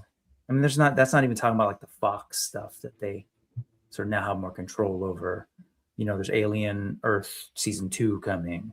Like there's just so much that they could just keep talking about that gets lost in the ether because they own so much. Did they talk about Alien Earth at D23? They didn't talk about it in this, but go ahead. They had a little area set up for it, and it was on top of another whaling crate, and you could get a picture with it and everything. The one specifically from the show. So yeah, that's the only like point that it was visited. like Brick is saying, there's so much out there. There couldn't, everything wasn't even shown or talked about enough, Yeah. Like we started talking about Kingdom Hearts. Like think about like that itself is such a beloved thing by so many people, but it's just like one blip amongst this crazy universe of stuff that they own, that they're trying to promote. Sometimes I feel like they know something that I don't, and they're just trying to get as much of our money as possible before everything falls apart. But that's for the other Fallen Fett streams with the conspiracy theory stuff. Maybe yes. That's not tonight. Yeah. No, it doesn't have to be. Yeah, there was a bunch more talked about there. Continue some of the Star Wars stuff. If you were able to see it before they kept taking it down, they did show you a little clip from Starfighter, which was great from what I saw. Oh yeah. Involving him and the kid. They gave him. So I didn't even know this, but he used to be a Mouseketeer. I totally forgot that. Ryan Gosling? Yeah. So he would actually always wear his Mickey Mouse Club jacket that said Ryan, and that was the whole thing of switching the jacket to give him the Star Wars jacket. He came out with his Ryan jacket. Jacket from Mickey Mouse Club, saying, "Okay, you're now Chamba, you're muted." What happened? That new jacket merchandise. No, yeah, dude. How have I never if it thought? Isn't, I mean, what did it look to you? Fired. I thought it looked like a skull, and it was basically the rebel symbol. That's the point. Down. It's supposed to look like the skull. Star Wars One Piece. No, totally. It's great. And then there was something else, and I was like, "That's badass." Like, how's nobody ever done that before? That I feel like situations like that are like little accidents. Like, who knows? Whoever was in the a discussion room or a meeting room, and somebody saw the logo upside down and was like, "Hey, that looks like." Like, right? Because how long have we had the rebel symbol? Yeah, and we've never seen it as a skull. Like, what the hell? Like, oh yeah, that was crazy. That was awesome. I was so teased by that. Like, I want, he had that ship that was under a cover, and he said it was like a decommissioned ship that no one knows about. Like, I want to see it. Yeah, that ship and the one from Andor. Like, I feel like there's way more to learn about that Andor ship with the laser beam lightsaber things coming out of its side. And I want to know more, but I actually appreciate that they're not going to over explain. So I'm excited. I thought we were going to get something, so we'll have to see, but that's what we got. The announcement of him doing that, the changing of the jackets, which I'm totally with Chamba. Give me shirts and stuff already with that logo. I want to know what it means. That was crazy. Yeah, dude. It's annoying. I'm still fully on my high horse and my conspiracy theory that this is going to be a reimagining of Star Wars. I don't know if you ever heard me say it, Brick, but that is my theory to Starfighter. This is going to be Disney's version of Luke and Obi-Wan. A chance for them to take it out of the Skywalker, and years later, here it is. I think the kid's name is Starfighter. When does this take place story-wise? Did they say? It's the newest point in the timeline. So right after, it's like 5 or 7 years after. Give me more of this. Yeah. Like, it's great that we've got the Skywalker saga and everything, but my favorite parts of Star Wars is when it doesn't involve anything that I'm familiar with anymore. Yeah, 100%. Right. Is when we take it out, and the fact that this is supposed to be, if this takes place future time. This is a jumping point for anybody new. And I'm sure a lot of people are like, oh, but I missed that. And I'm like, you still have it. You still have it. No one's taking that away from you. You're still getting new stories from within that era. This is just something for somebody else that wants something a little bit different is all. I'm 100% there too. I love Andor. I'm still going to watch. I haven't watched it yet, but Ninth Jedi. Yeah. The animation. Yeah. Visions. Yeah. Visions, right? I love everything from Visions for the most part because I'm like, oh, I don't need any backstory of any of these characters. It's just we know who's good, we know who's bad, we know there's in between. And in between could be, they could skirt between, right? But you telling me space is so vast that yet we're focused on this little thing? Come on, bro. All roads lead to Tatooine. Well, that's what I was gonna Everybody's say. related to a Skywalker. I I'm don't. so No, I hoping. don't think that's the case. I'm like, are we so like? Correct. Why That's do what we I'm have saying. to focus on this? Yeah, no, it's actually pretty frustrating. I'm hoping that we do not hear the words Tatooine. Like, I don't want to hear that. Like if they go yeah. off and Tatooine, I'm like, please, really? So That's and like that. If this right. just turns out to be a racing movie, okay. Right, cool. Or Yeah, it's yeah, yeah. What's it called? What's the actual title of this? film? Starfighter. Cool. Let it only be that. Mm. Let it be about that. I don't want to see. Hey, if people are force sensitive, whatever. But I also don't care if you even show that. Right. Yeah. No, I'm 100% with you. I love the world. Like when George Lucas did that thing, he created a world that I got sucked into. I was saying in the beginning of the stream, I was born into my brother already had toys. So Star Wars was just a thing. And when we were buying Kenner stuff, it was like stuff you didn't see in the movies. And back in the day, kids, we couldn't rewind endlessly and go back and see everything. So it was all in our brain. And they come out like these mini rigs that they're now selling. Like those weren't actual things. That was Kenner being like, how can I design something that was slightly off screen? And that stuff was fun as hell. And so in 2026, what bums me out is when they try to do things like that there are so many folks, to Chamba's point, who want their thing, whatever it is. And you're 100% right. It didn't go away. It's still there. You can still watch it. And this isn't replacing it. This is, I hope they can see that it's adding to it. It's extending it. Thing. I'm like, and it's going to make new people love the thing that you love so that you can sit around and talk about it. So since we're D23 in parks, this is my one thing. It wasn't at D23, but this recently has bummed me out a little bit. And I think we might disagree a little. But when Disney sort of did an about face recently in Galaxy's Edge and said, oh, just kidding, we're in the original trilogy and Luke's there and Leia's there. Like, it's cool. I love it. It's fun. But the idea of Galaxy's Edge, when they finally landed on it, and I had the occasion to hear a little bit about the process along the way and how ideas changed for Galaxy's Edge as it was being developed. But what they finally landed on was that, okay, let's not tie it to any one movie. We've got this new series of movies, the sequel trilogies that we're trying to do. So let's sort of like do it in that era, but completely out there, the edge of space, Galaxy's Edge. No one's ever been there. It's called Batuu. Just go. Yeah, in the past, characters have gone there. That's great. But like, enjoy the world of Star Wars in real life. And I get it. Some folks want to tie back to the thing that they know and they love. But man, I was a little bit bummed that they sort of like swung back. It's kind of like what Chamba was saying about like the folks who will buy the shirts if it says Boba Fett or Star Wars on it. It was kind of that. It's like, but it's not Star Wars if Princess Leia is not walking around. It's not Star Wars if Han Solo is not. And so I think that's ultimately where they landed. I'm just hoping that at some point, that's not a forever thing. I loved going to the park and seeing like characters from the books, like building up the resistance that nobody knew, or like it was fun because it was new, it was exciting. And to your point, I can always go watch the old movies. I mean, it was all still there anyways. I'd go to the toy shop and they'd have like stuffed Ewoks and stuffed stormtroopers that I knew and I loved. Anyway, that's my one thing. And I feel like I've totally like, I feel like we are in a camp that is not going to win that one because I think people want, but like, yeah, my thing is, I'm like, that a lot of that isn't being taken away from you. No.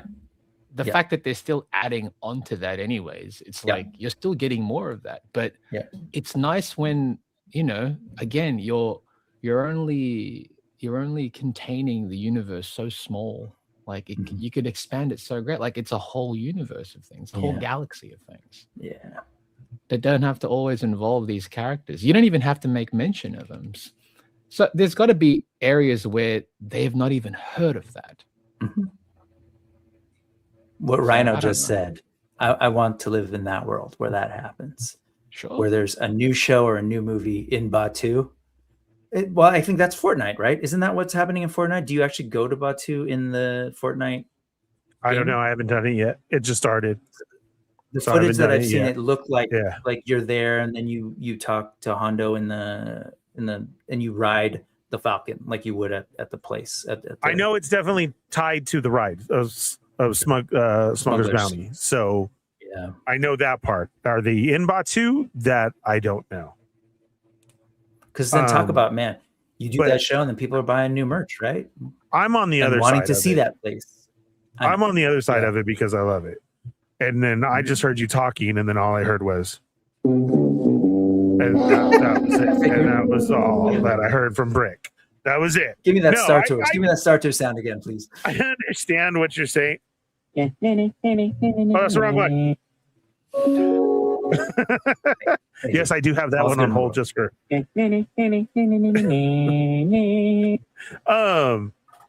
Just because this has been my idea the whole time, though, Brick. I get what you're saying, and we had it open for a couple of years. It was nice at the beginning of what it was supposed to be. Now, on my end, from being a pass holder and always there, but also even still Disney World, is they lost it. The workers weren't treating it like that anymore. The cast members weren't, unfortunately, which sucks for the first person visiting, even though it's been open for 5 years. They should have been able to have that full experience. Vi wasn't there anymore.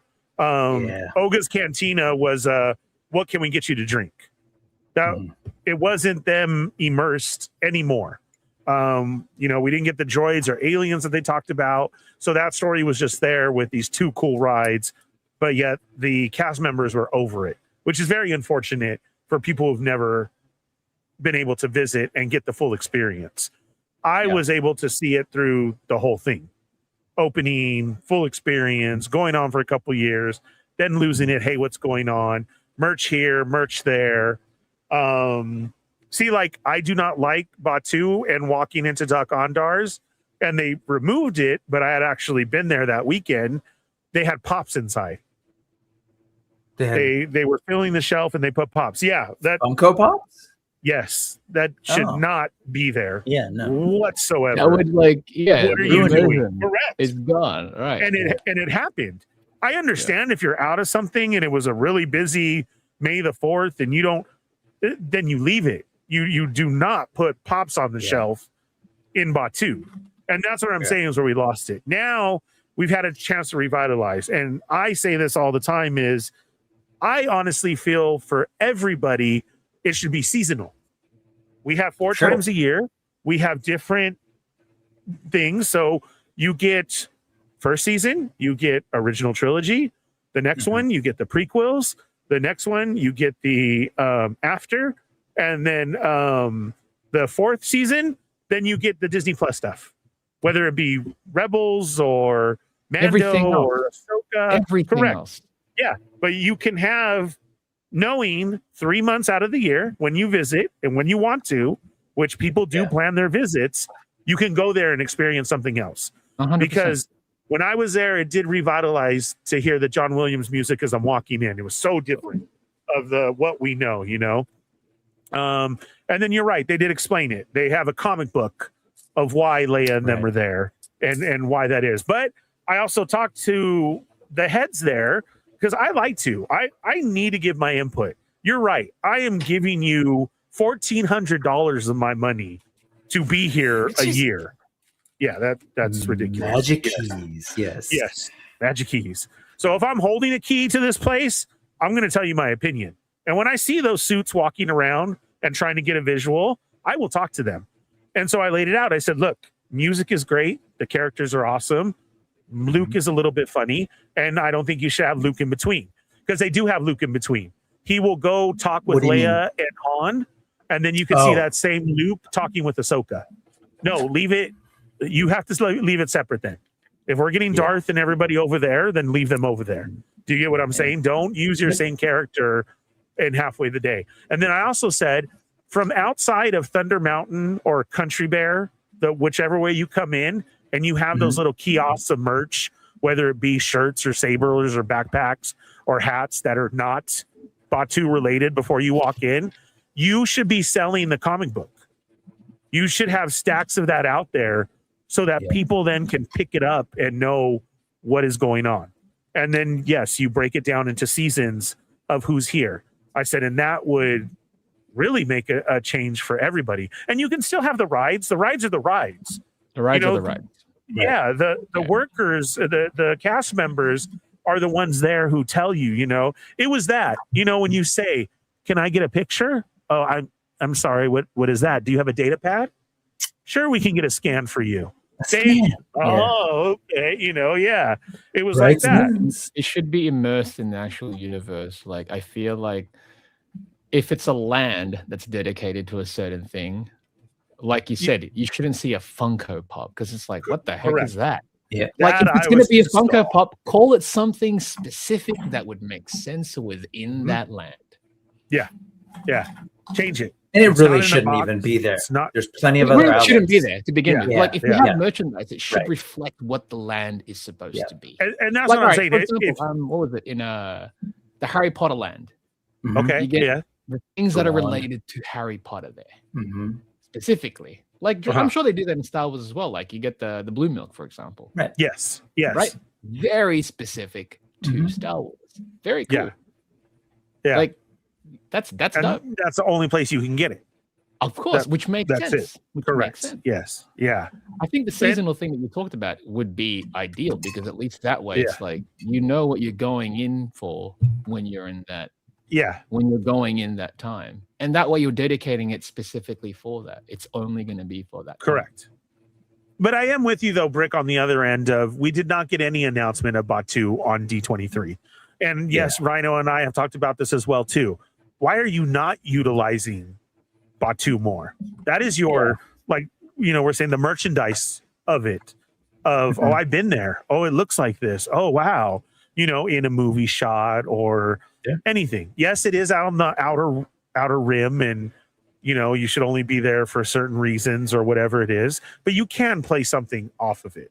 We've only had a couple of mentions, and that's all you've done. That's it. Yeah, there's a video game that was fun, but it should be So as I go to this weekend and write it and see, I'll let you know how you're going. How much are we doing? Oh yeah, for sure. It's after D23. I haven't been in a couple weeks because of work and then all the baby stuff. I am itching. You gotta get your 1400, 1500 Magic Key? 14. Yeah. That's 14. Ernie. That's 7 of these. I could have a whole army of bots. I know. But Brick, on the other end of how I always say, I know. I don't do anything else. I don't drink. This is go to thing. bars. I'm not at all judging. Restaurants. It's well worth it. No. I'm saying to explain to everybody else. Yes. I am one of those Disney adults, but for that reason, because that is my enjoyment. Yes. Me and Corinne have gone down just to get ice cream at night because I had a bad day. You've got a pass. Utilize it. Do you know what I mean? Like whenever I hear someone has a pass, I'm like, mate, I'd be there if I live that close and if I had a yearly pass, I'd be there every weekend.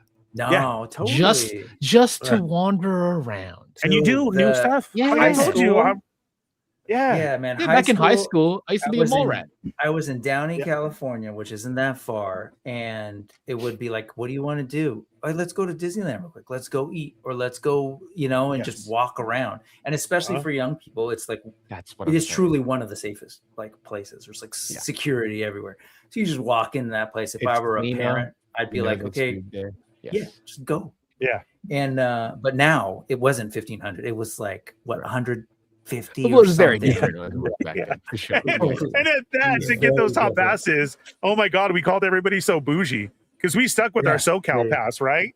Which was like the $75 or whatever it was, and it's like, oh my God, you paid $200. Why? Why would you do that? Because parking, Ernie, I get free parking. Yes, and discounts.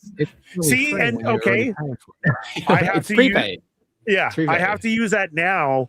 Because they've gotten so strict. I don't know if you know this or not, Brick. The top one, which was the one I have, is the free parking at Mickey Structure. The next one under that, right? Yes. The next one under that is you get a half discount and you have to park at Toy Story. if I showed up with my pass, the one below me at the parking structure, they're gonna make me pay full price. I swear to God. Yeah. I'm like, what? Yeah, it's nuts. We are breaking down parking now? It's Oh my nuts. God. Yeah.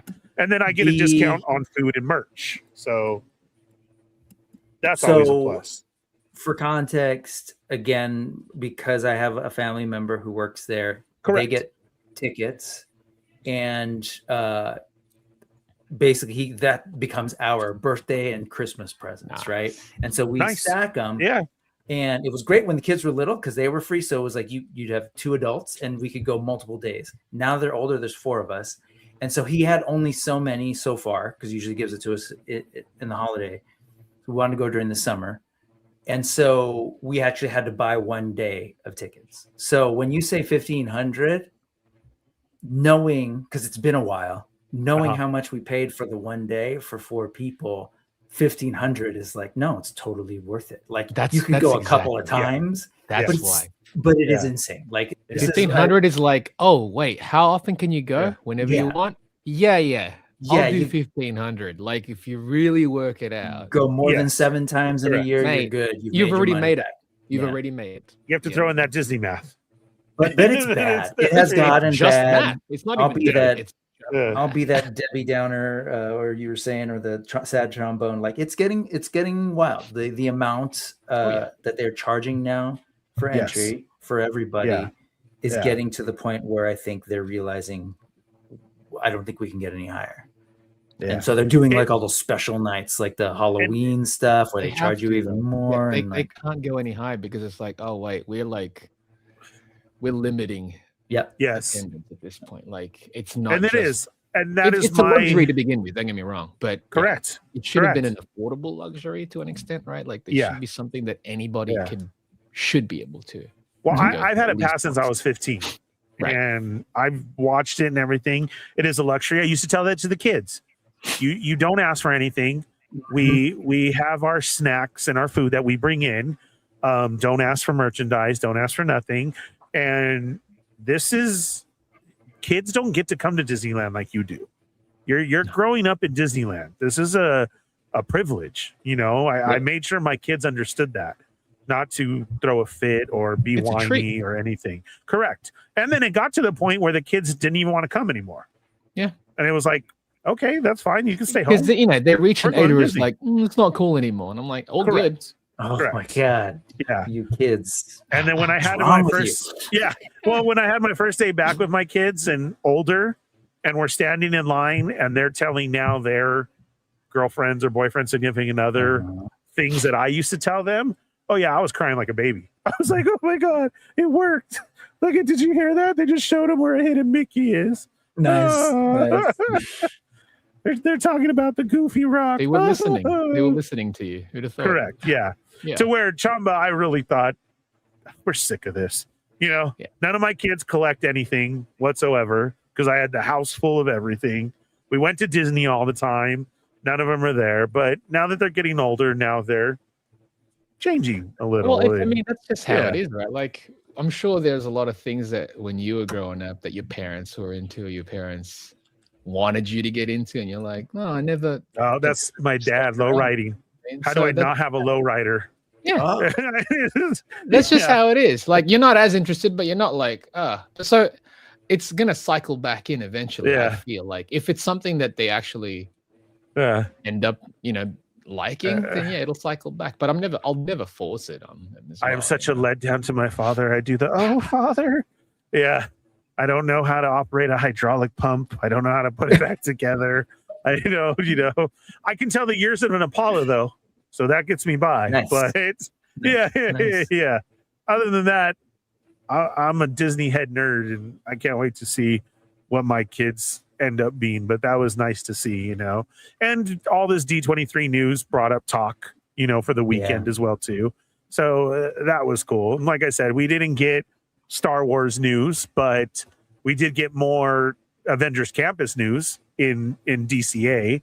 And even though it's being worked on now, we kind of got an update, and that was the Iron Man ride, the new Thanos ride as well, And they said something else will be coming that I guess is just being built in the back. I think like restaurant or store wise. Okay.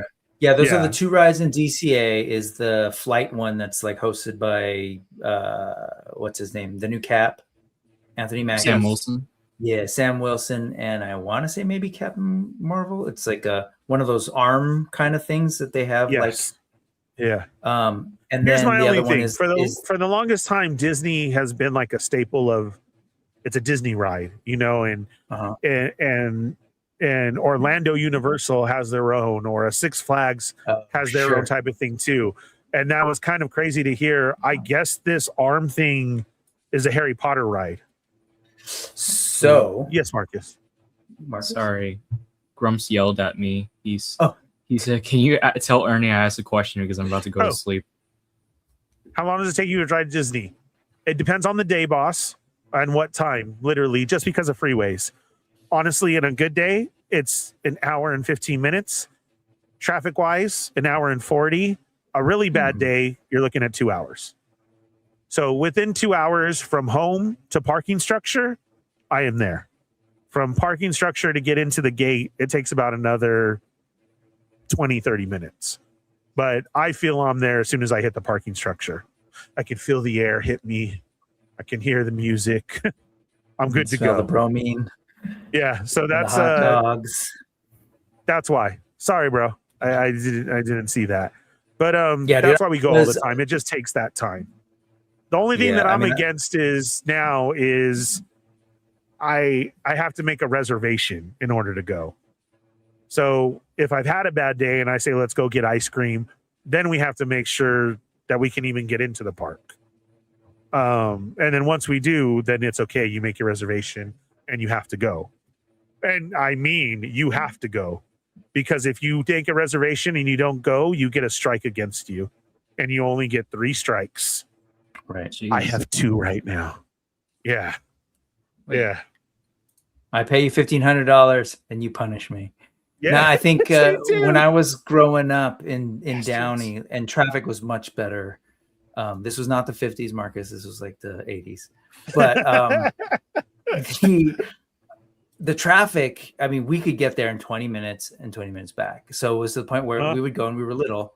We'd go, then we'd go home, stamp our hands, take a nap, eat food, and then go back. Like that. It was a special thing growing up like that. Yeah. But I will say that you were mentioning the Marvel thing.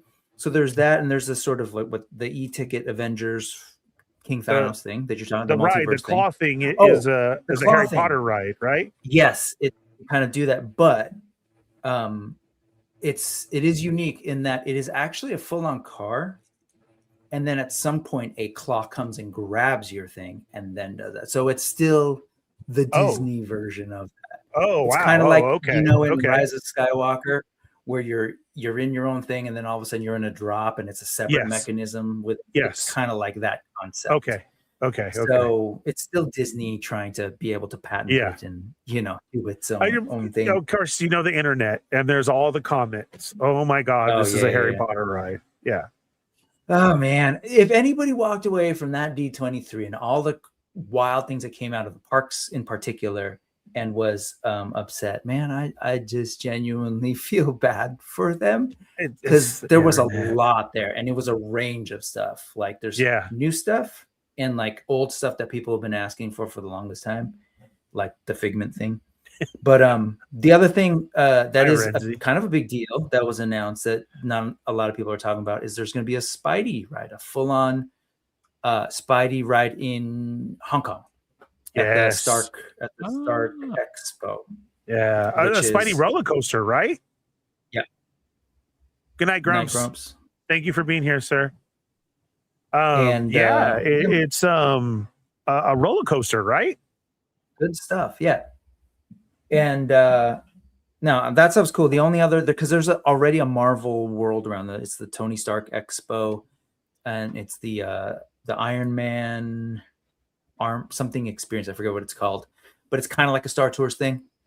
And there's the whole story behind it that I think I've shown you that before, Ernie. That my brother, that was one of my brother's Yes, first you did. big projects was Yeah. where he was like genuinely excited because it was a thing that he grew up on. Like he got to work on Iron Man. So it was like, Right. that was awesome. But to think that they're going to kind of expand like a full-on Marvel area out there, I mean, Disney's wild. It's probably not healthy that a corporation owns all this stuff, but I think it's France who's getting another Marvel thing too. Oh. France is getting Avengers Tower. So it's the same concept as the Tower of Terror. Tower of Terror. And then how ours turned into Guardians. That's going to be interesting. a full-scale Avengers Tower in the middle of their Marvel place, which is cool. And you're going to get, I guess, like Guardians here. I don't know because that ride scares the crap out of me, so I don't ride it. So I do not ride Guardians whatsoever. I rode it twice. I rode it once with my ex, and the very first time I met Corinne. That is it. That was all. I had to ask. We spend the day. We meet at Disneyland. We spend the day together, and I said, "All right, we rode my favorite ride. What's your favorite ride?" She's like, "Ooh, Tower of Terror. Let's go." Okay. You know, don't mess this up now. Come on, be a big boy. You can do this. Oh yeah, no, we can't get on it. They've done out. it before. It freaked them out, and they just refused to. So it's just me and my wife. No, thank you. Yeah. Yeah. So there was, tons of stuff coming to the park, rides. I think the only one we didn't talk about is Animal Kingdom. Animal Kingdom is getting a whole refurb, and that's in Walt Disney World, Orlando. Cool. Yeah, they took away the dinosaur stuff, and it's going to be Indy, but it's not going to be our Indy. They're not copying it. It's going to be a whole different version of Indy, and they're using Harrison Ford as Indiana Jones. Money. And they get a Encanto ride. I don't know how their Encanto is going to be, but in there they're going to get that as well too. It sounds dope. Like you go to the house, the casita. Yes, I'm saying though, I don't know if it's like a mansion or a Pirates or what, but I can't Should remember. be like a mansion, honestly. I think it's so. dark ride. Yeah, I think it is a dark ride, and they're talking about how it would make sense. It would make more sense that way. Yeah, because it's the house. It's the whole fantastic house, right? and everything. Because you're going through the house, and it's the kid who had his power day, the day where he gets his powers, and you know how he kind of like talks to animals or whatever. That's the animal kingdom thing. Yes. So there's going to be a lot of animals and fantastic stuff inside the house, which sounds really fun. And then that's where they're fixing Disco Yeti, and then there was something else. There's a lot coming to Magic Kingdom. And real quick before you go past Indy, do you see the facade, like what they've done? Because it's all Mayan. It's Maya inspired. So it's a temple. Yeah, the whole thing is for reals. Oh wow! And it's a serpent. I'm forgetting the name of the giant serpent that you end up coming across, but it looks amazing. First thing I saw it and I was like, I want that toy. Give me that serpent. Wow. It's beautiful. Is it not Quetzalcoatl, or is that? It's not a Quetzalcoatl. It's I guess that's the equivalent of like Kukulkan in Maya. Quetzalcoatl would be the Mexica. I forget the name of it, but it's a nice like icy white bluish. The one that's always at the bottom of the calendar. Is it that one or no? I don't know. Maybe. But it's kind of neat because it's Harrison Ford and Snake, or it's Indiana Jones and snakes, and that's cute. But they did the whole thing. They actually went and did research. They brought folks, Maya folks, to come and kind of talk about the legitimacy of the art and everything versus what they did like in Disneyland. So it looks really good. It looks beautiful. Here's the weird thing. That dinosaur ride was very cool. Yeah, it was. I can't believe they took it away to revamp the whole thing, I found that strange, but I rode that dinosaur ride a couple of times, and I never, ever compared it to our Indy, even though it's the same thing, Yeah, because it had giant dinosaurs. Like it was totally different, and you end up like bringing a dinosaur home. But it was, I think, that was like when the original idea for the park was there. Like if you ever go to Animal Kingdom, there's like the kiosks as you walk in, and there's like the lions and There's of different regions, but then there's one of a giant dragon, and people are like, why is there a giant dragon? Because the original idea is that they would do fantasy and past, like prehistoric animals, and they just kind of ran out of money, so they stopped doing they didn't do the fantasy thing, and they kept that one prehistoric ride, and it was always just kind of a weird fit. So I think they wanted that whole area to be the Americas, hence the like Mayan thing and the Encanto. So here's the crazy thing: is the dinosaurs are fantasy, the dragons were real, but that's another show for another day. So sorry, Teach, but yes, that's being worked on. And then back to Magic Kingdom, we know they are doing the construction of Cars Land again. This is what I like. I can understand when we have these Disneys everywhere, right? These Disneylands everywhere. And sometimes they do copy the same land or the same thing, right? And it's like, oh, okay, well, I've done that. I can get that, but I also like the originality. So the Cars Land that is going into Walt Disney World is totally different. It's the dirt track area. It's a whole different ride. It's a whole nother part of. That's how they should do it, though, because correct. Yes. Again, like Cars, you're not limited to the one track. So why would you want to do exactly the same thing? Yeah. Right? It only makes sense. Like they could do one for every land and it be a different track. If they wanted to. But see, but here, they like could do that with anything. Like the Indiana Jones, you said it's going to be different. Great. They could do Star Wars, completely different. See, and that's where I feel like they lost it. Yes.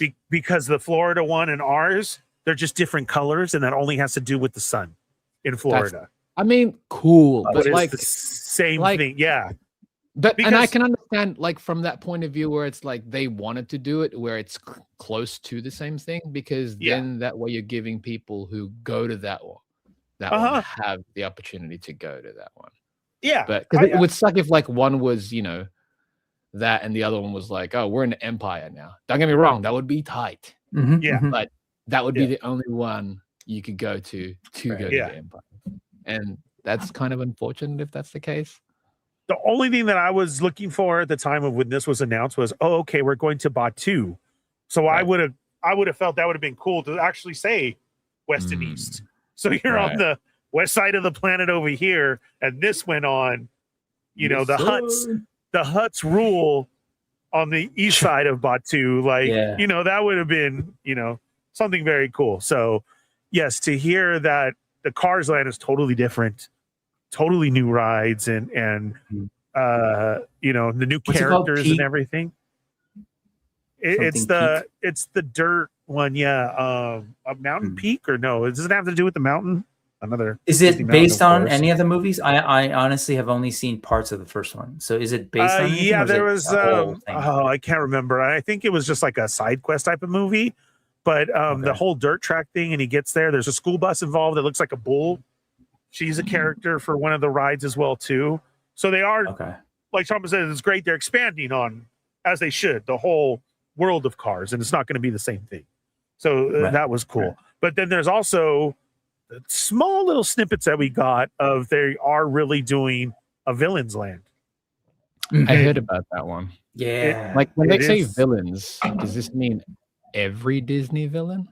It could, but to start, it sounds like it's Maleficent, Facilier, and maybe, I'm assuming 101 Dalmatians, Cruella de Vil. Cruella. I think those are the sort of three anchor villains that will have attractions.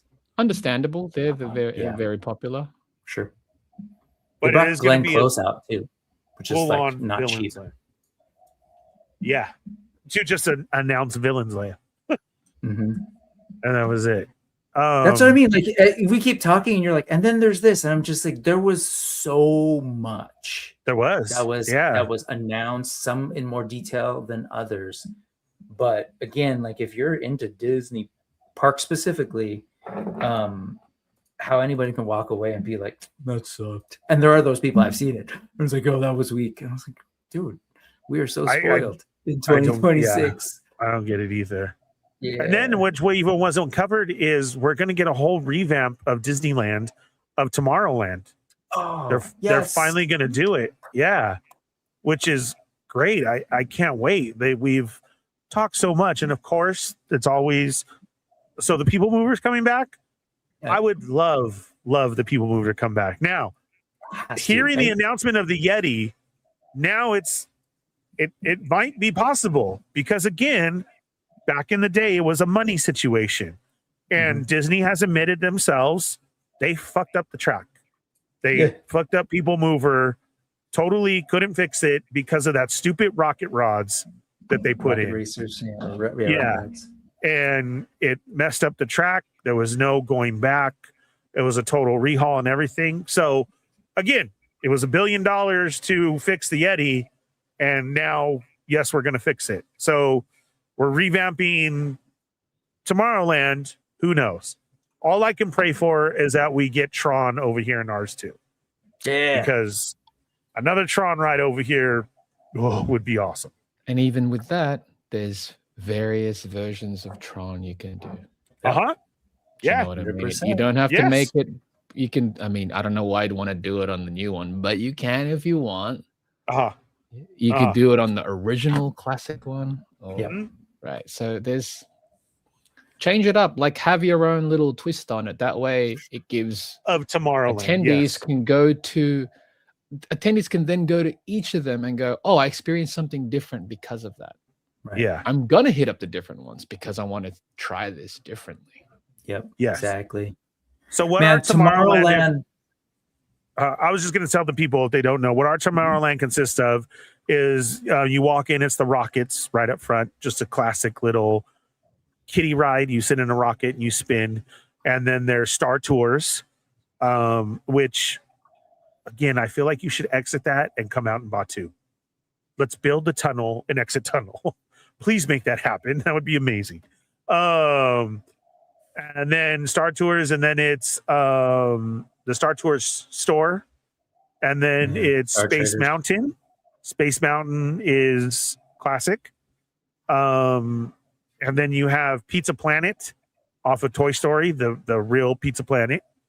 And then you have our carousel was taken away, which used to be a whole show on America, basically. And all of those characters got taken out and put into Splash Mountain. And now it was used as a showroom.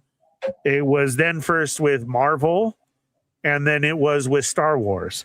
And I swear to God, I still feel like that Loki throne is up there, or the Odin throne. That thing was huge. It was real huge. How could you have moved it out of there? Anyways.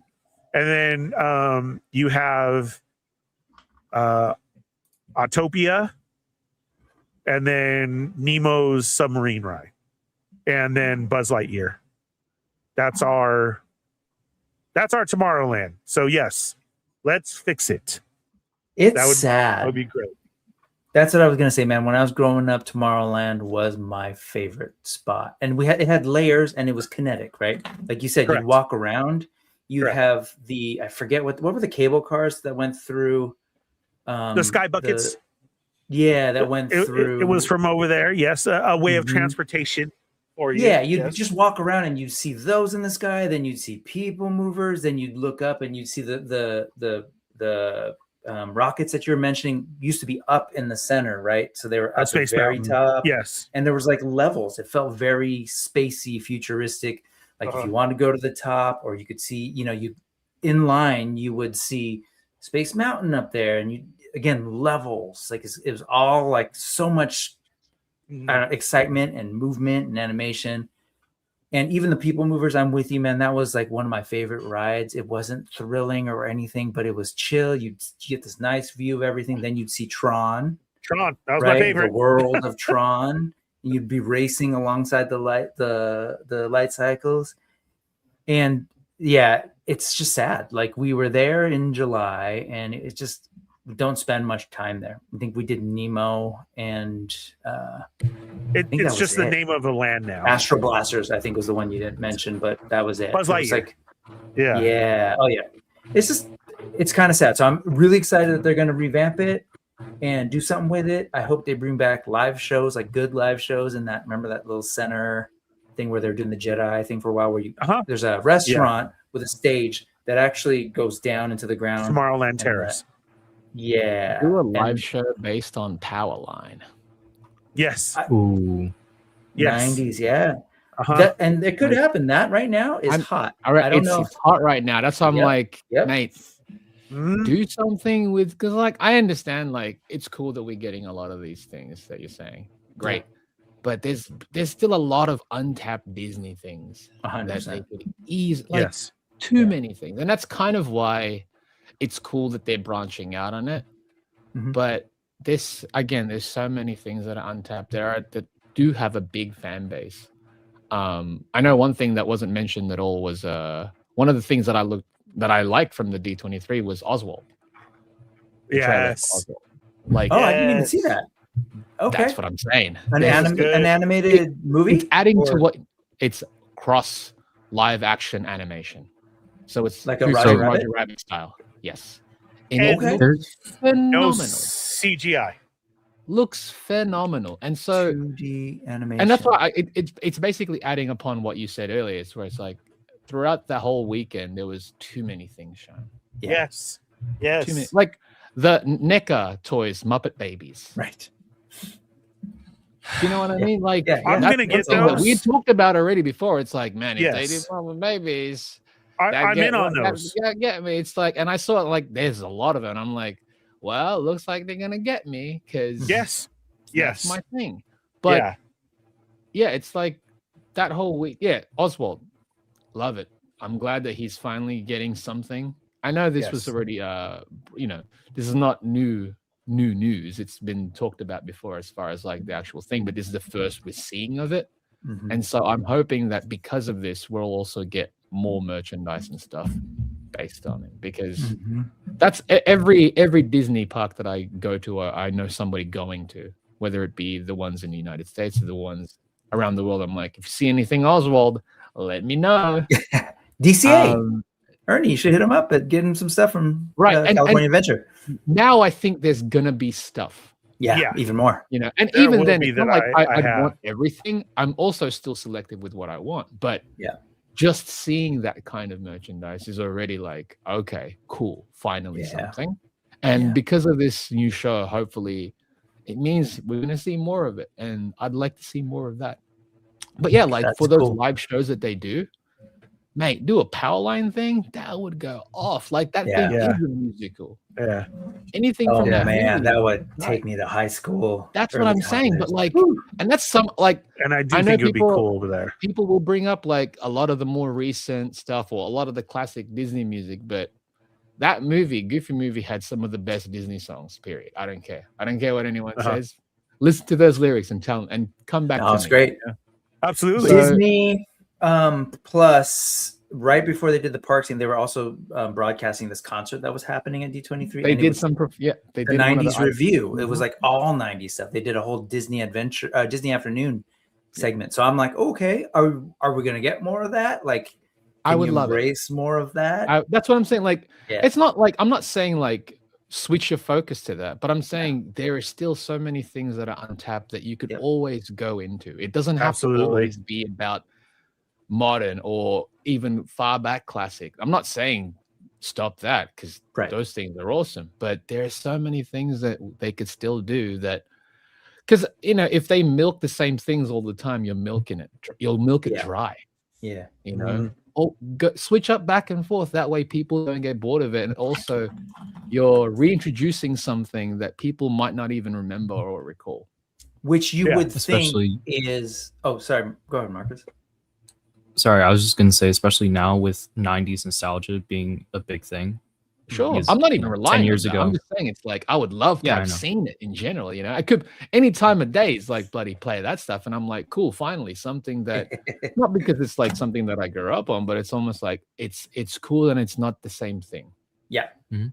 Well, I was Just gonna say, something a little especially in the day of Disney Plus, where people can actually go and 100, watch they got this 100% access to like, it now. why wouldn't you Yes. just remind people that it was Yes. cool and go back and watch it and make them feel good that they're giving you monthly money for this thing? It Oh is- yeah, 'cause I it's like, forgot yeah. about that. Disney Yeah. Plus is like, you know, if you're paying for that thing on a monthly basis, I used to have this. I don't have Disney Plus currently because I'm like, I only got it because I would, you know, I've got two nephews and I'm like, you know, I get it for myself, but also I'm like, you guys watch it. And they're like, my brother told me, it's like, oh, they barely go. And I'm like, oh, there's no point then. Yeah. Because it's like, there's a couple of shows that I would watch, but those things happen once every year if I'm lucky. And I own a lot of Blu-rays and DVDs of movies if I want to watch them. And the thing that, say, a lot of streaming services don't offer, that a lot of the stuff that I have, physical media, do offer, is making of videos. And that's the stuff that I love.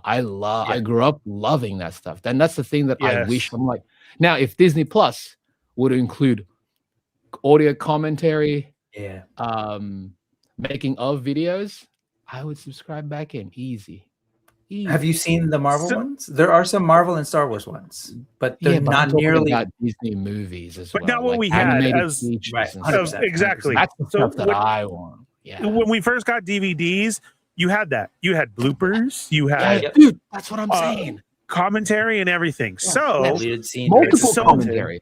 It's so funny that you say this, Trauma, because somebody on the illegal side, I'm sorry, but this is where our great ideas come from, actually made a server that where you type in what your have, Netflix, Disney Plus. So let's stick to Disney. And when you open the server, it looks like you're in a video store, like a Blockbuster, and you select it, and they actually have the menu still and everything. Bullcrap. It's there. Well, you're gonna have to send me this link because I need to see this. Commentary, bloopers. I love commentary. Like correct. I'm not like old live action Disney features.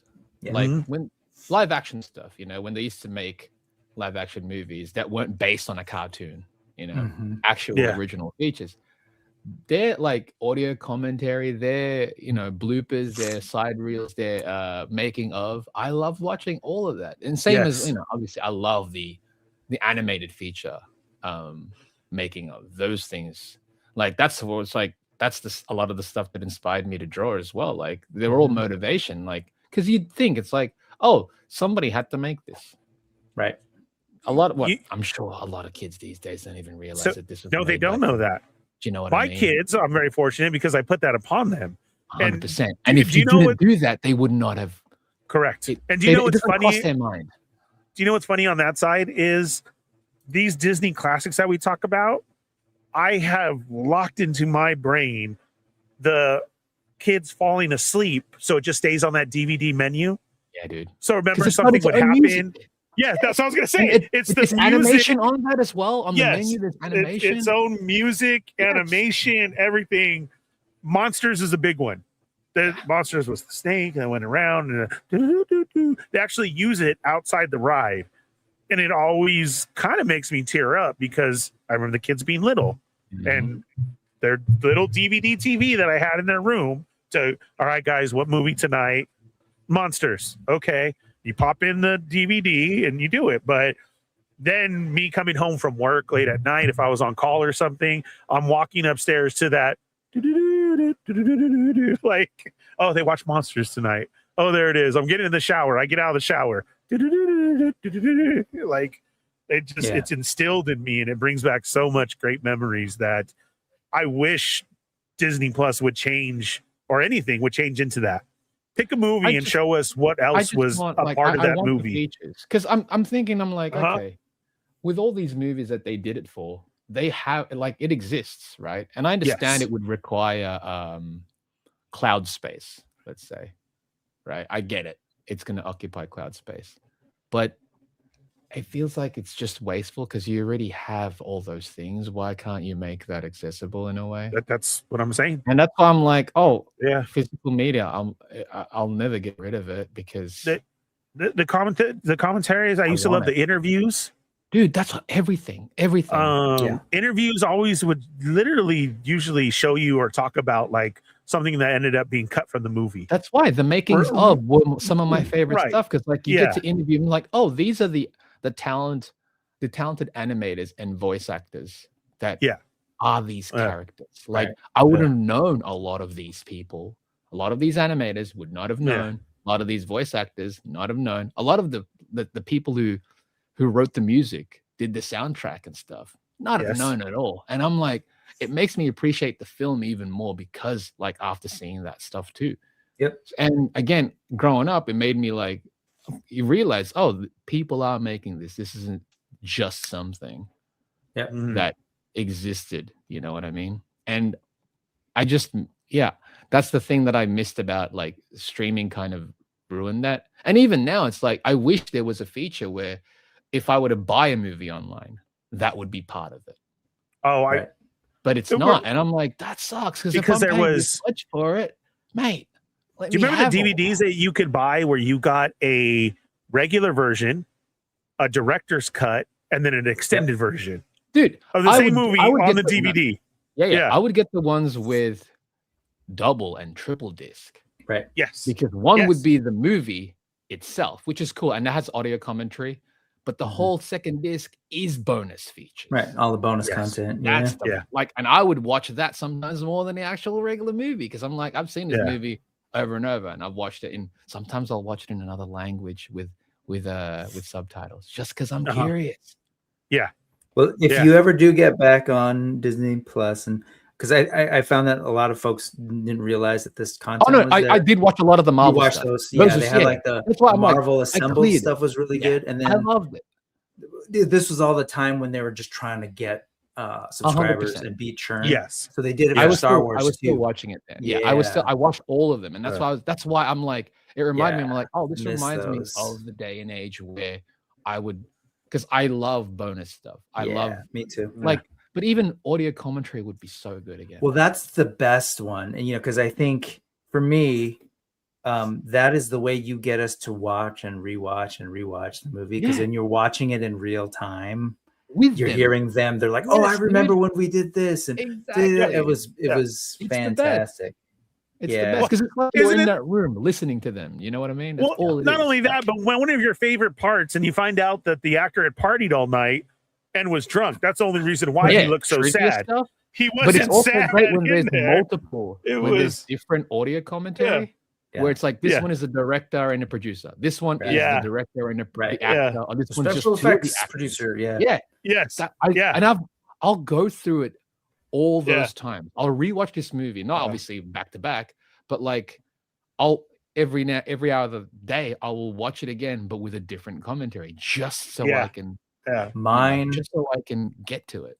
Back in the day, it was all the Matrix DVDs and the Lord of the Rings extended special editions. And it was never. I just watched those things when I like rewatch those. Yeah, dude. Rewatch all the bonus content. I was like, oh, the Alien quadrilogy was so one of good. my favorites. Oh, that was good too. Oh, yes. Yeah. Because again, that one had a whole separate disc of just the making of, and that was like 3 hours. And I'm like, I'm sure that if there is, at the end of the day, they're going to want to sell stuff and probably resell stuff. It's probably mainly like a rights issue and formats, especially once they renegotiated a lot of that stuff with the unions around, like, hey, you were using a lot of our stuff in new formats and not paying us. So I'm sure now that's probably a chunk of what's happening. But if they can find a way, but if they can find a way, I'll never get rid of physical media because it's already pressed. Yeah, it exists already. So I'm just gonna acquire that. The other thing, while we're on this making of, for folks who have Disney Plus or whatever, since we were talking about parks and stuff, my favorite content on there is the Imagineering. There's the story of Imagineering. There's the behind the attraction. I love that stuff. We need more of those. Director's commentary. Yes. How come they haven't? They've announced a season 2. The iWorks, the granddaughter of I love that Imagineer iWorks, announced that they are doing the season 2 of the Imagineering story or whatever it's called. So that's cool. Coming, and I hope they continue to do that because it's to your point. It's like it's the same thing with going to parks. People don't realize like that's actually a job, and you can dream about like contributing to that and being creative and. I think a lot of people are familiar with some, workplaces like creating things, but the idea of a park, I found that people just can't wrap their heads around like, how do I get into that or whatever. My brother is really into doing like this sort of mentoring and reaching out to young folks. He's done it for a couple of like my friends' kids and stuff. And they're always surprised when he's like, yeah, I'll do that. You know, I'll get on a Zoom call and we'll talk, because he's found that like a lot of young people can't wrap their heads around like, how do you become an Imagineer and what do you need to do? But all that stuff, excellent, because they show you everything. It's like they work with so many different people, with textile workers, with fashion designers, right? For the costumes in the parks, to the engineers, like everything, you know, there's special rock people. I was going to say that it takes a lot for a piece of the ride to look old. Oh, what? They don't clean it in here? Or why did they get that old piece? No, that's done on purpose. Like exactly why you think it's old. That is a brand new painted piece of artwork that you're thinking is old and dirty. It's brand new. Come up and do a concept to make it look that way. So you can exactly say that right now of why is that there? And that is the great stuff that we get behind it. That was very cool. Yeah.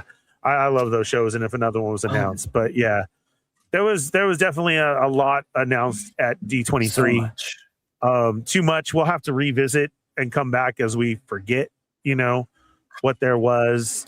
Brick, so you are welcome anytime to come on, man. Thanks for having me, man. We can wrap Disney. I love this, and we just barely touched the surface of going back and forth. I will say, I will definitely check for you this weekend, because Evil Diva says that no, just recently Haunted Mansion was repaired. I saw that. I didn't want to say remember it, that. I saw her comment. Yeah, I will look, because I can't find it anymore. We will have to see. So yes, I will definitely have an answer for you by next Tuesday. Mandela. It's a Mandela effect, maybe. Oh, if that is gone and they're saying now. that. But dude, if they say, what do you mean the crack in the bullet hole? Oh, I would happened. I would lose it even more. Yeah, there's a lot of things that really piss me off with Mandela effect, and anything Disneyland or Disney related really gets to me. So yeah, or other things that I know for a fact, like Bewitched. She did not shake her mouth; she twinkled her nose. It's a nose. And not no more, Chamba. It's her mouth. What does she do with the mouth? Like move her mouth back and forth? No, I swear to God. No, it's the nose. Well, I mean, the mouth moves partially because you're moving. No, but now it's no nose, nothing. She doesn't go like this. She doesn't just move the nose. No, nothing. She moves her lips back and forth. That is how she does her magic. I thought she does it because it's technically the nose, but the mouth moves along with it, because you can't exactly move your snout. Correct. Without the mouth, whatever. It's ridiculous. I'm in the wrong universe. So you're saying, Ernie, you watch videos now of Bewitched or reruns, and you see it's not her nose at all; it's her mouth moving. Is that what I'm understanding you're saying? Yes, that is the Mandela effect right now. That pisses me off because it is her It nose. doesn't affect my life, so I'm fine with it. No, it makes me mad. That's it. Because that's too much effort, dude. Here's the cool thing. So then we're all from the same universe, which is awesome. All right, good. Because I like that. I don't know. See, I have one coworker. What is Bewitched? I have you mean one the genie? Who answers everything that is right now. And you know what it has switched to? That is her answer all the time. And I'm like, that sucks. I'm in your universe. I'm not even from here. And you actually, yes, no matter what it was. So like I could say that and she could be here right now. Yeah, she always moves her mouth. What do you mean? Oh, man. Yeah, it's always that. Cool that you know someone from a different universe. Yeah, who answers the other answers? Yeah. I think that's cool. That way, it's almost like I could be angry, but that's a waste of time. At least at this point, I think it's neat that I know someone who's experienced life completely different. I side-eye her a lot, though. Just, I don't know how much I could trust her from the other universe. But then she could be side-eyeing you because of it. It's like, this guy is... Oh, she knows I'm full whack job. Yeah. It's just it makes everything. Sense. It makes sense. Yeah. And Marcus, Bewitched is, if you've seen WandaVision, that first episode, the cartoon intro. I'm well aware of what it is. Have you watched it, though? No, I haven't. Oh, have you watched I have the DVD of the Will Ferrell one, but that's a fun movie. Yeah. Did you hear Chamba? Have you seen I Dream of Jeannie? I think that was the reference you were making with the genie. Yeah. Okay. You know that one, right, Marcus? I have heard of it. Okay, I good. haven't watched it. That's fine if you've not watched it. Yes, that's Heard of it. different. You know what I found out this weekend, Shamba? Because I know you love music too. Yes. Will Ferrell's son. Oh yeah, I knew that. already. Magnus. Oh, you did? Yeah. Dude, I just barely found out this He's great. weekend, and I was He's great. all, what His son the is hell? Magnus, right? Yes. He's great. Yes. It's really good And music. it's like Robin Thicke. It's Type. early thick. Oh. Is what it Yes. is. It's when he Yes. used to just be thick, not Robin thick. Very true. Very true. Specifically. Yes. Specifically that. Yeah. I had heard it, and then somebody was like, oh, so you're telling me this is Will Ferrell's son? And I was all, what? What am I listening Maybe to? he And should then I have looked just it up. gone as Magnus. Yeah. Well, I think How it's old is just he? Is he word is he getting out like, right now. like 20s? 20, I think. I would say 20s. Do 20s. Do you remember that old like internet? I think it was College Humor or something, where Will Ferrell is being yelled at by his landlord, but it's his kid, little baby. Is that him growing up? Maybe. No, I think, was that I his thought that was daughter? his- yeah. Oh, was that his his daughter? I thought it Oh, was okay. his Yeah. daughter. Okay. Because that would be cool. Unless in your universe it's a boy, but that's Yeah. yeah, we'll see. But Ernie. in mine, He's a it was fake. a girl. Yeah. Brick's not allowed back here. He was giving figured it Disney out. lies. Yeah. He's said he was from infiltrated. Ernie. 1951. That doesn't even add up. So yeah, thank you very much, Brick. Come on anytime, sir. You are welcome Thank you. anytime. Tell your brother I said hello. Yeah. You should I meet would Ted for sure. love to. Yes, definitely one day that will happen. This has been awesome because I got to talk all Disney stuff. I will be there this weekend. If you guys see me in the park, say hello. I'll be the guy with the shirt farm on. I don't know what to wear right now because You've worn all of Britain them is already? going through so much right now. There's been drop after drop. I have a Mickey Indy, a new Stitch Grievous. I just got my Roger Rabbit in today, which I think I'm going to go with that because it's very special. It's pink. And then there's more coming. And again, if you're a wrestling fan, go check it out because all of the very first run of the AEW sold out. The second drop is coming very, very soon. The coolest one there, I think, is the Cactus Jack that he has up there. Yeah, there's a lot coming out of the shirt farm. I post them all the time. Great quality shirts. Go over there, tell them the Fett sent you. Yes, absolutely. They are expensive. And you know what a cheap ass I am. But you are getting the quality out of a full work of art. These are done These are by licensed artists. shirts, right? Yes. All of them? The They- Disney ones also? Yeah. Same thing. Yes. That's cool. And then so it's special art that has to be done through them. That's okay. And then he gets that, so it can't print. So like somebody asked me, why is Mickey like the yellowish old coloring book color? Because that's how he has to put it out in order for them to okay it. It's an art representation. These are exclusive shirts. There's only 1 through 100 made, and you. Why did both of you look? What does that sound? The universe. I don't know. Marcus, is that you? What And now it's sound? gone. Oh, it's gone. That was really faded. weird. You know what the I craziest heard part it. was? Both you and Brick at the very same time when you Oh, go yeah, rewatch we're this, like, said, Oh, like if you were following it, and I said, how is it happening in both their rooms right now? What the fuck is going on? What sound was it? Like a the plane? What whir- sound was it? yeah, like Yeah. whirring sound. Like Like we're a what? inside some kind of whirring Like- kind of. Yeah, like a Yeah, like a vent thank you, fan Rick. type thing. Rick Jones said, sir, Ernie always talks too much. Daria always tells me, why don't I just shut up? Him and Herman are right. There you go. That means I have overspent my time, and Charlie is sending me a warning. He's like, Ernie, get off now. You went through Mandela, CERN, and you're talking about Disney? Yes. So go check out the shirt farm. Tell them the Fett sent you. I will be there this weekend. Say hello if you see me. Yes, Brick, we have to hook up. Don't forget to go check out Brick Yeah. on Sunday evenings. Follow all of his channels as well, too. We have it in our Instagram stories. Then if you get a chance, go back and watch my show and Marcus's when we were guests on Brick Something on Yes. Sunday's News. Yes. That So was fun. check us out. It is Tuesday. And so Chambas a while back. Yeah. Chamba is on there too. Yes. So go watch all of Talking about us. his art. Don't forget to catch up with Monday shows. Was there a World Warrior Weekly? There was every week. Yes, I think I just posted that today. And then also the finale episode of Previously on X-Men. Correct? Oh, it's on the finale. I think they're gonna do another one next week as like a season okay, recap good. or something. Yeah. Good. So go check those out. That is found on Between Two Sentinels 1. And then here with CHATMIGOS Assemble. And then it goes into Fallen Fett Chronicles with Marcus and I. Thank you guys for being here. And then tomorrow is myself with the Sarlacc Digest. And then Thursday, before that, Between Two Sentinels. And then I'm not sure if they're on tomorrow. Okay, maybe they're not. But yeah, just check it anyways. Star Wars news from D23 with the Sarlacc Digest. And then Thursday, They're Not Dolls. And if you're a member, TND Extra.